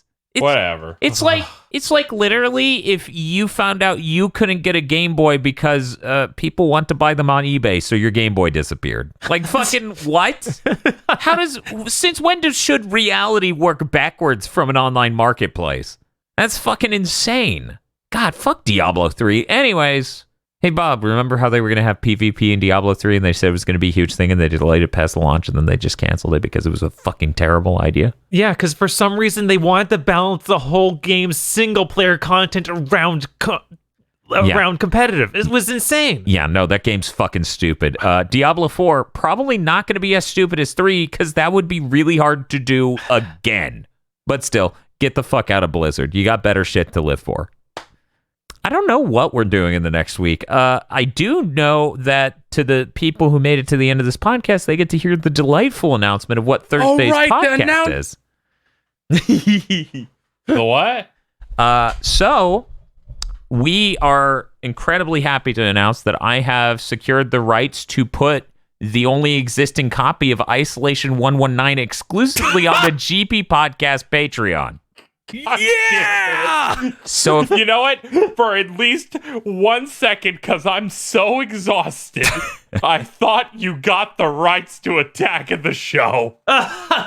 Anyway, so if you become a $5 patron over at patreon.com/GB podcast, you can get a copy of that movie. You can watch it. We got a link over there, and we're going to make a new episode of Curse Content Club for Isolation 119, so there's a whole new commentary track for the GB Podcast patrons. It's very exciting, and I'm going to be honest, looking at this copy that I received from Kevin Baker, this looks a lot better than it did on Amazon Prime, so we're doing the world a service. Yeah. And Dan has to, and no promises, but it's entirely possible we produce one commentary track for it a year until we're all dead. I mean, I've watched it 3 times and I was about to watch it my 4th, so I'm okay with that. Also, Dr. Agro will be joining us if all things go according to plan. Oh, no. Very exciting. If he hasn't seen it, it's gonna be so good. You guys really gotta get part of that Patreon. Yeah, no, I'm so fucking hyped and I'm so glad that we could do this. So that's what we going on in the next week. Hey, KZ, what do you have going on? Content. Yeah, I do content. I put out like a video a day. I got sent a code for the Avengers beta, so I'll try that out. I'll probably be streaming that tomorrow. Nice. Tomorrow our time or their time? It would have been in the past. Oh, okay. I was very excited, but not willing to pay them that much. I regret this Intellivision shit. Look what you've done. Why? What's up? What's going on? I'm dying. What's the problem? This podcast is too long. Oh, you just forgot this has to do with you forgetting whether or not it was their time or our time. Okay. I was like, did Bob post more Miko shit right? here? What's Casey dying what's about? Happening? What the fuck's going on? I'm having a panic attack. It's what's happening. What's Phil doing? Nothing. Let's go. Okay. You want to talk about your fan in the computer? Well, it turns out it might be a little bit more difficult than that. Shit'll happen, but don't worry about it. Hey, here's a homework assignment for everyone who follows Phil on Twitter. If you see some dumb asshole being like, "Hey, when are you going to stream again?" Yell at them. You don't have to do that. I don't even see it. I know you don't see it, but I see it, and I'm them. like, I shouldn't yell at them. I should get our fans to yell at them. You're like, I have to yell about consoles. I have to express opinions on consoles because that's apparently what I do for a living, I guess. I don't know. Make the big bucks. Yes, I'm ordering from the $2 menu. Ooh. Oh, man. Ritzy. Uncrustables.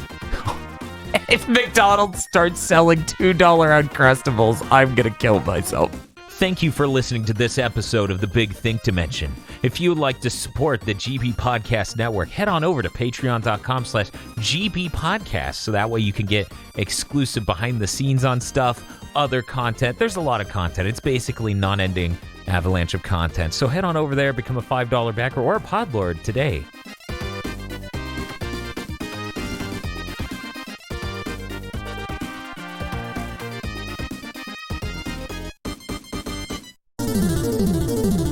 This month's GigaBoots videos have erupted into reality thanks to the money magic of our executive producers.